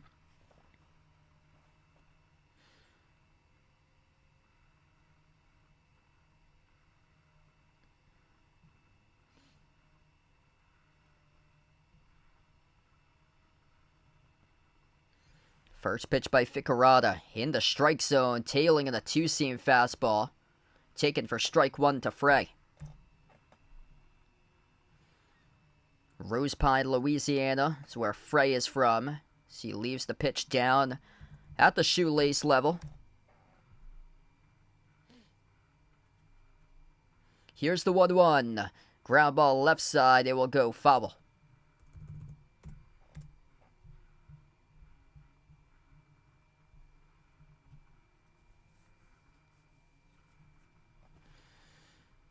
Looking to close out the inning here for Florida and Nick Ficarata. The 1-2 pitch delivers. Ground ball left side of the infield, chopped. It goes off the third baseman's glove. No throw. And the runners will advance. That'll be rolled in error. Charge to Colby Halter, the first error of the game, resulting in an E5.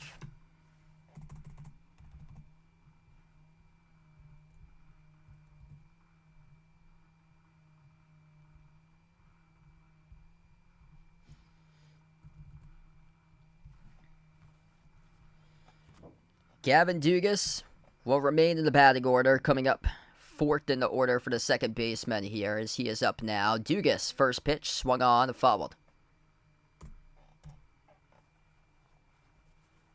One happy fan will get that ball there in the crowd.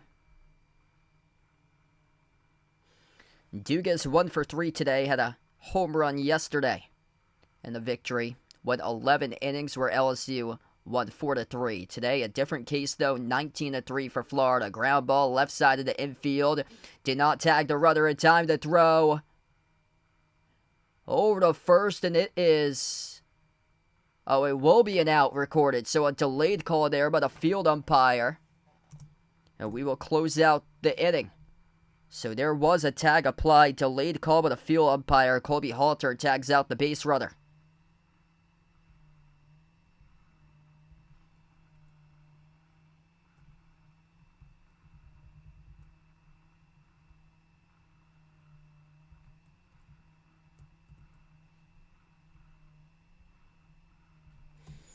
Six outs away from wrapping up this game right now.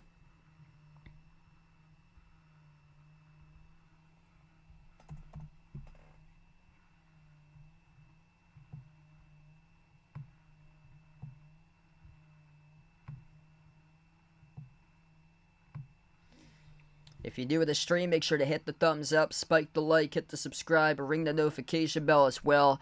Tomorrow, I plan on being back for the championship game, winner-take-all championship game to cut down or be crowned the 2023 national champions for NCAA Division I baseball. So feel free to join back into my stream tomorrow. Tomorrow night's stream will be the final stream until probably after the 4th of July for my channel. So I'm going to take some time off, end of June, early July, going away with my family for the 4th of July next weekend. So going to take some time off, take a break from the channel. We'll be back for the NBA Summer League right after the 4th of July.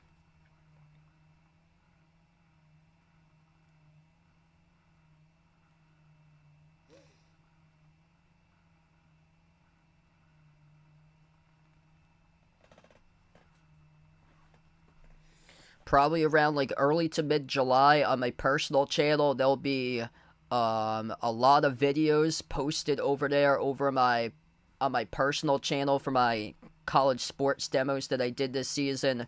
I've scheduled already 4 of those in. I got my videos scheduled for men's lacrosse, women's lacrosse, softball, and then my interviews that I did with athletes throughout this season.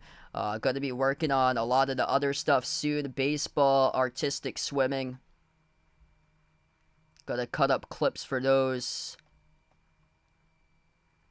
Women's basketball, I've yet to post. I did the men's basketball back in January, or men's basketball, I think back in April I posted. Just gonna do the women's basketball. Baseball is going to be a lot of clips that I use, and then artistic swimming. I think one of the softball team or one of the volleyball teams I need to post too. Yeah, I'll get the link for you.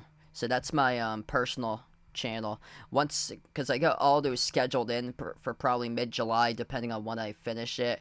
I'll post to everybody in the community tab too. I'm going to see if I can get the link for you.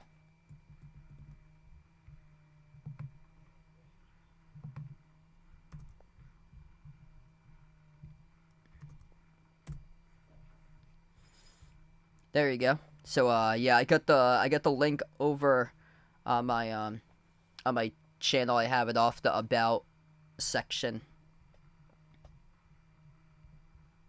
I just posted it in the chat, so yeah, feel free to stay in the know for that one. That's where I post all the personal stuff that I do with like actual sports content. Let's see, what tab is that under? That is under, okay, that's under the home tab. So under the home tab, scroll down and there's a featured channels section 2. If you ever like lose the link there on my home tab for the page, there's a featured channels link, and then the one, my personal one with a name for the S.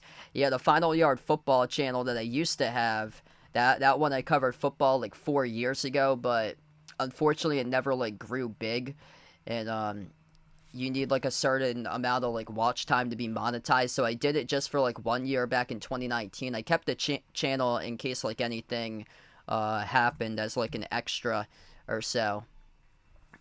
But it only got around like 330 subs for it because football, so many more people stream football, and then there's channels like illegally putting games on, which doesn't help out the channel being found in the algorithm. This ball gets crushed, deep center field going back, and that is over. I believe that's the 6th home run of the game by Florida today. A solo home run shot over 400 feet. That pitch got crushed by the Gators. That is BT Realpill with a solo home run shot 435 feet over the center field wall. That ball gets smoked. 20th run of the game for the Gators.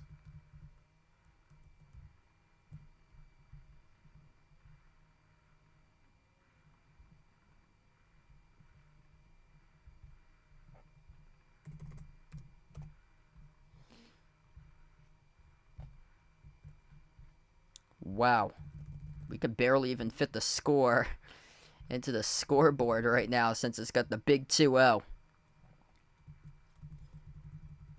So my main sport actually growing up was baseball.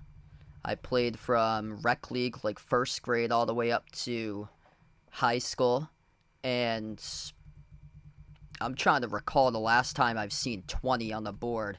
Well, yesterday in the MLB. But, like, as part of my life, like, whether playing or streaming. Yeah, it's been a long time.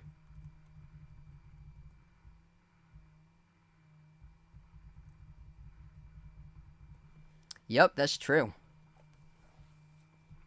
2-0 pitch gets fouled off.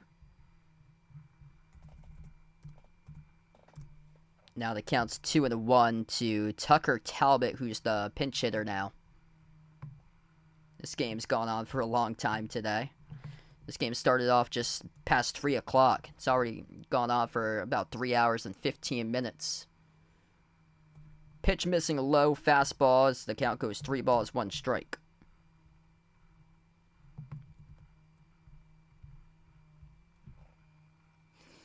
Yeah, my first actual job I used to have was actually umpiring baseball. I did Little League, 9 to 12-year-old Little League from when I started off. I was 14 years old all the way up till 21. Once I graduated college, I stopped. 3-2 pitch, that's strike 3, swings and misses by Tucker Talbot as he strikes out, and that's the first out recorded at the top of 9.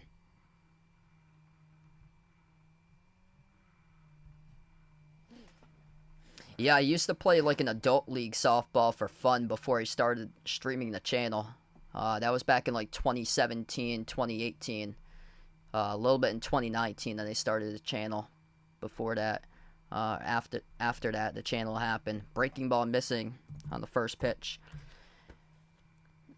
A lot of them were like, trying to remember the scores of some of the games. A lot of them were like high, like in the 20s. Pitch number 2 at this at-bat, swing and a miss, strike 1. To Tyler Shelnut, the batter. Hey, what's good, Christian? Welcome to the stream. Thanks for joining in. 1-1 pitch, looping on the breaking ball, missing outside.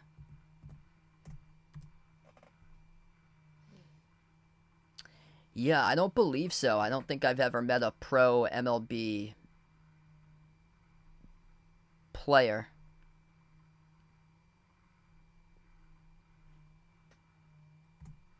Maybe when I was younger.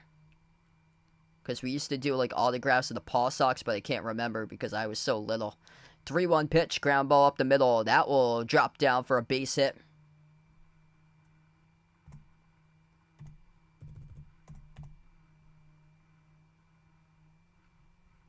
Oh, yeah, sorry to hear that. Yeah, that's tough there with the sun, especially if you got like no sunglasses.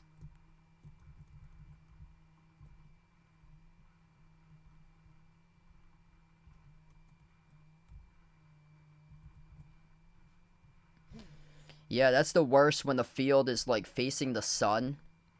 When it's like that time, like usually the games are held at around like 6 or 7 o'clock at night usually, when the sun's going down, and definitely like the lower shade of the sun could affect, especially if the field's facing that way. Um, oh, what the team that they covered football this year at MIT. The games were around like Saturday at like noontime or 1 p.m. and the sun would be directly like over the football field at that time, and it was tough to see because the press box where I announced from, it was directly behind the bleachers, like off of the bleachers, so the sun would like be over the top off the bleachers, and the whole thing would just like from the aluminum bleachers just like reflect like right back into the press box. So I had to wear my sunglasses every single time I covered them. This ball gets right past the right fielder. Rounding second on the third now for LSU, and rounding home as that is an error charged to LSU by the right fielder. And this should be another run scored, and it will be. The score is 21-3. The ball gets misplayed in the outfield, and it results in a 3-bag hit by Matt Prevesk of Florida.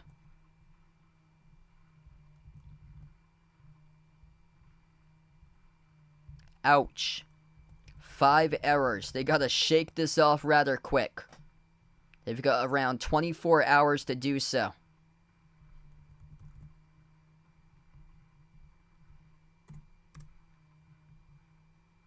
And these are coming from pinch hitters. Colby Halter still up as he hits it off of his foot in the batter's box. That goes foul.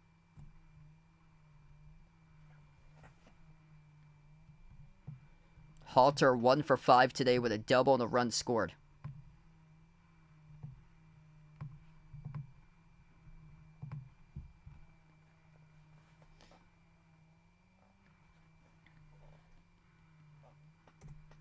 The 0-1 pitch. Missing inside, goes off the catcher. A wild pitch, but not enough to have a stolen base from third to home as it stayed at the edge of the grass around the batter's circle.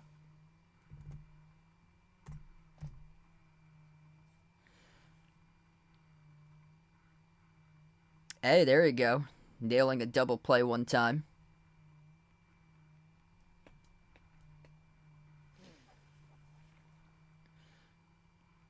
One pitch.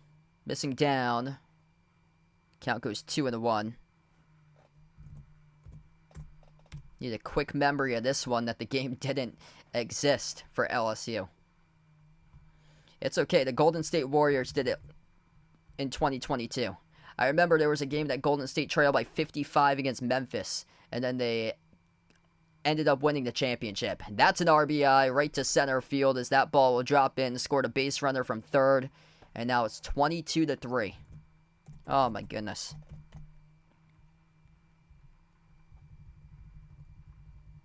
Yeah, I was correct about this 4-hour game tonight.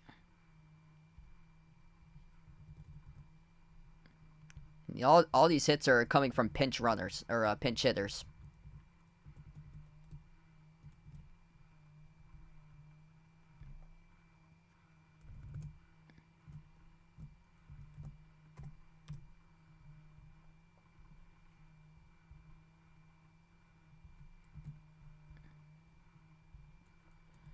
First pitch, breaking ball high and outside.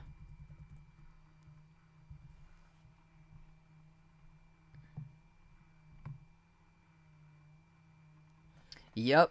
Yeah, those are the adult leagues there. The fun adult rec leagues, that's like the drinking leagues.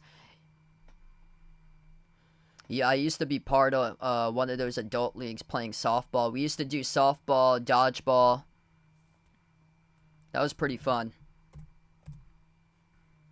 They used to have them like closer to me, but they moved a little bit like out of the area.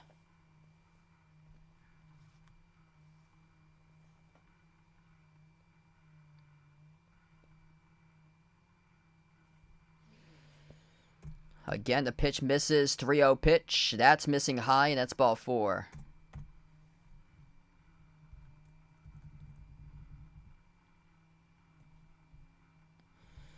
Runners on first and second now in a 22-3 game where people are yawning in the crowd.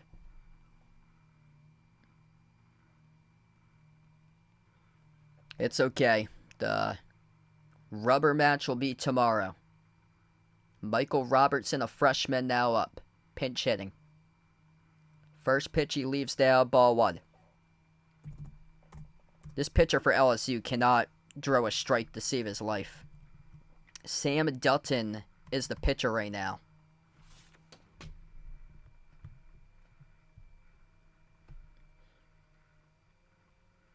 He came into the game with a 6.05 ERA.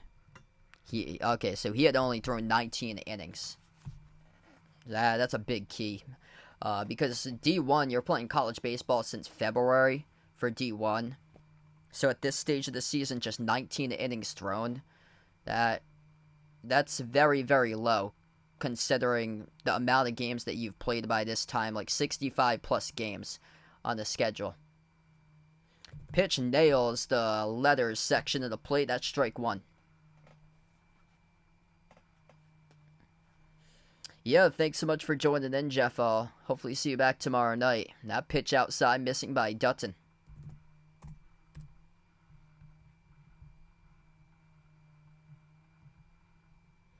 This has gone on forever. So we are 3.5 hours into it. 2-1 pitch. Swing and a miss, strike two. Let's see if he can record an out here.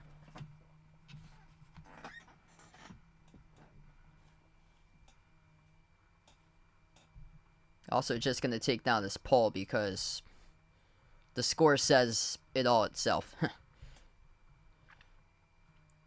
Pitch missing down in the dirt. Count now 3 balls, 2 strikes.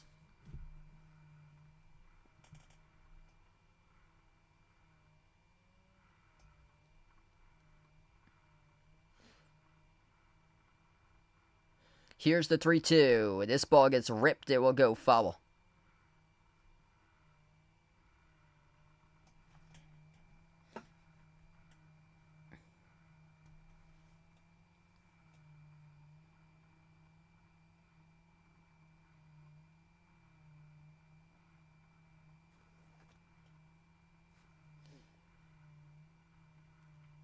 Here's the 3-2 pitch. That is ball 4. It gets past the catcher, and that is bases loaded.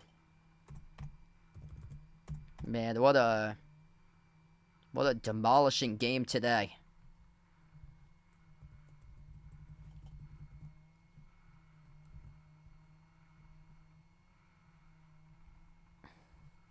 I'm glad this wasn't a late start game and I decided to cover it. Oh, man.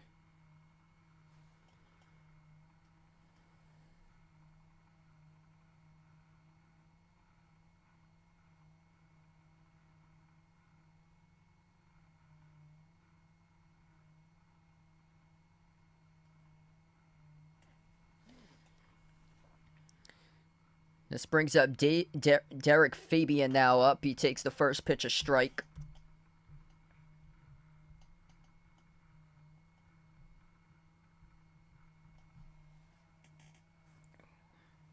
A 1. Fabian. He shoots that one right into the gap. That'll score at least 1. And now score 2. So 2 RBI hit over the center field by Derek Fabian on the first pitch that he drives. 24-3.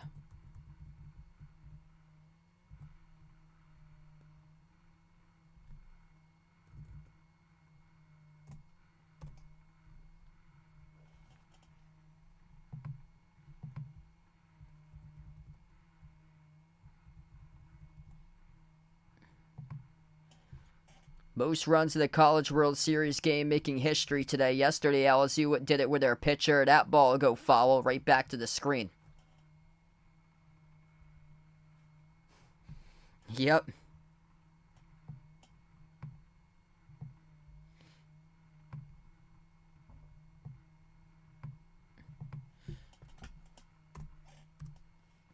Yeah, Jimmy Butler can show them the way to get some beers in the post-game interview.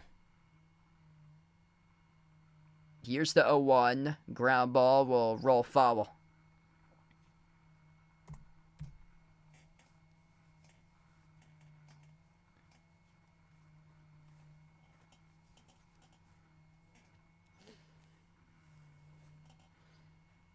Looking to record at least an out here for LSU. The 0-2 pitch upcoming. Here's the 0-2. Breaking ball. Swing and a miss. Strike 3. So that does retire Josh Rivera, the batter. Josh Rivera, 7 plate appearances today. He is 2 of 7 with his at-bats. And this will bring up BT Riopel for the Gators.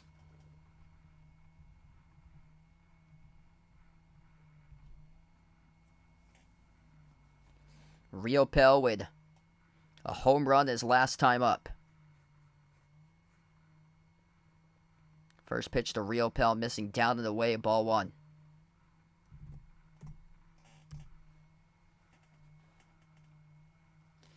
Better luck tomorrow for LSU. I'll be back in for the final game of the College World Series tomorrow night. Feel free to join in as we'll crown a champion. 1-0 pitch.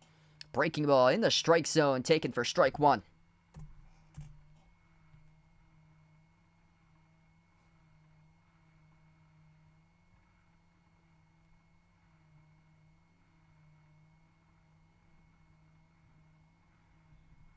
Here's the 1-1. Swing and a miss, strike 2.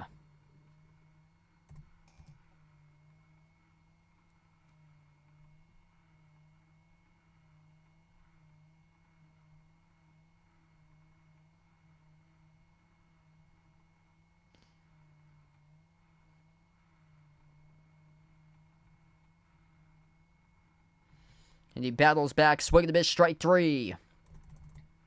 So we close out finally at the end of the top of the 9th inning, and 3 more outs remaining in this game as the score is 24-3 Florida in an absolute dominant performance.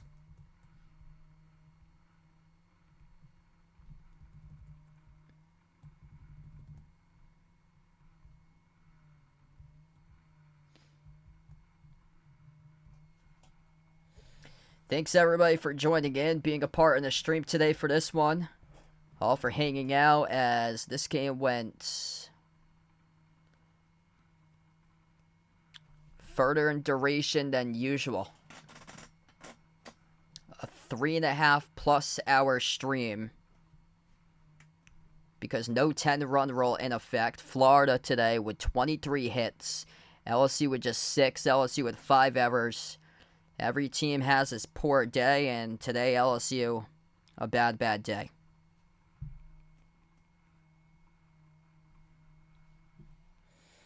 Ever since the grand slam at the top of the 3rd inning that got crushed by Florida, by Ty Evans, Florida just broke LSU today.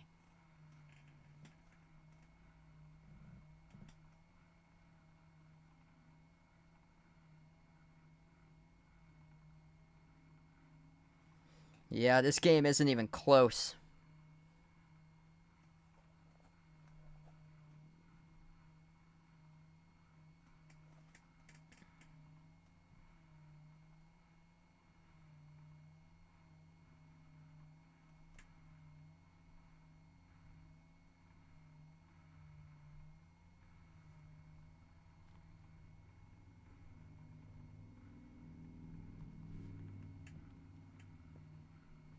So here we go, 3 outs away. Florida scores 6 runs at the top of 3, 5 runs at the top of 6, 4 runs at the top of 8, 5 more runs at the top of 9, and that's how they get the majority of their runs. Ground ball right side. It will retire Belozo on 1 pitch for the out. 2 outs away for the Gators as they'll be playing on Monday. Yes, they didn't have a 10-run rule, unfortunately, for this game. So I guess in the College World Series championship round, they don't have any 10-run rule for Mercy. That's too bad. This would have been over like an hour ago, if so. First pitch, outside. Feel free to join me back in tomorrow for the final game of the season for college baseball. 1-0 missing outside again.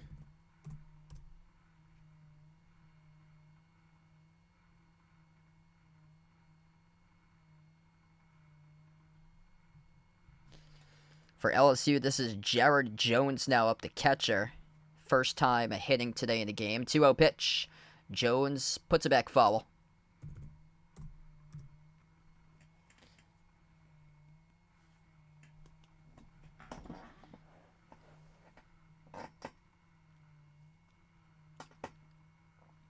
Two-one pitch. Swing and a miss, strike two. Nick Ficarrada still the pitcher on the mound right now. Struck out 2 through 4 2/3 innings.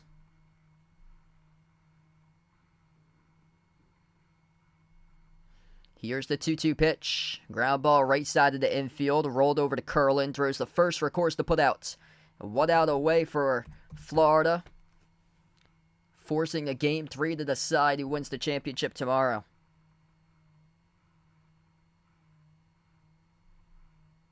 Yo, welcome in. 2 cents, Derek. Welcome to the stream.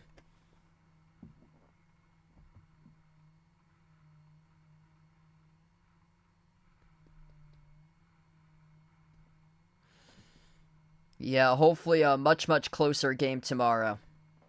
This was rough. First pitch swung and missed by Braden Jobert. 0-1. Fly ball off the bat, going back towards the warning track center field, and it is over. That's a home run, solo shot by Braden Jobert. 24-4.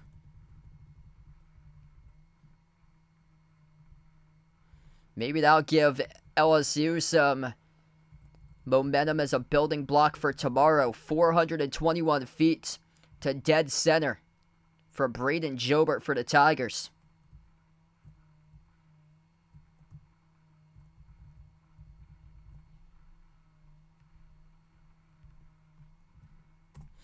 So feel free to join back in tomorrow. I'll be back for a special live stream once again covering the College World Series Game 3. As we wrap up the college baseball season tomorrow, and LSU looking for championship number 7 entering tomorrow's matchup. It will put them second in the all-time College World Series list behind USC if they do get number 7. Florida looking for number 2. Which would be ironic because if they do get number 2, both of those wins would have come against LSU in the College World Series Championship. Ground ball right side, and it will just go foul.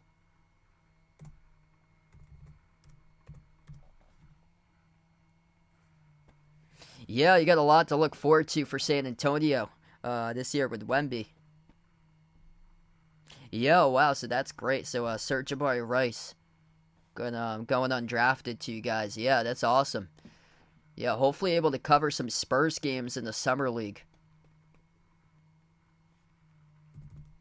Hide inside as the pitch misses. Count now 2-2. Here's the 2-2 pitch. Ground ball right side, foul.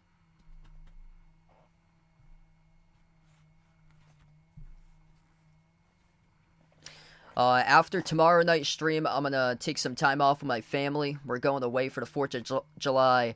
And then NBA Summer League, I hope to cover around July 5th or so. I hope to be back. What a defensive play to close out the game for Florida. That's basically the game in a nutshell for the Gators. The ball on the ground went off the pitcher's cleat. It then took an angle towards the first baseman. It was thrown over from the first baseman of Florida, Jack Caglione, over to the pitcher covering Nick Ficarrada. And that's how the game closes out. Ficarrada, great coverage there. Able to cover the bag after the ball. Bounced off his cleat off the mound. It rebooted from his cleat over towards the first base side. And that's where Caglione was able to field it. Throw over to the pitcher, Ficarrada covering the mound, and that's how he closed out the game. What a beatdown here, 24-4.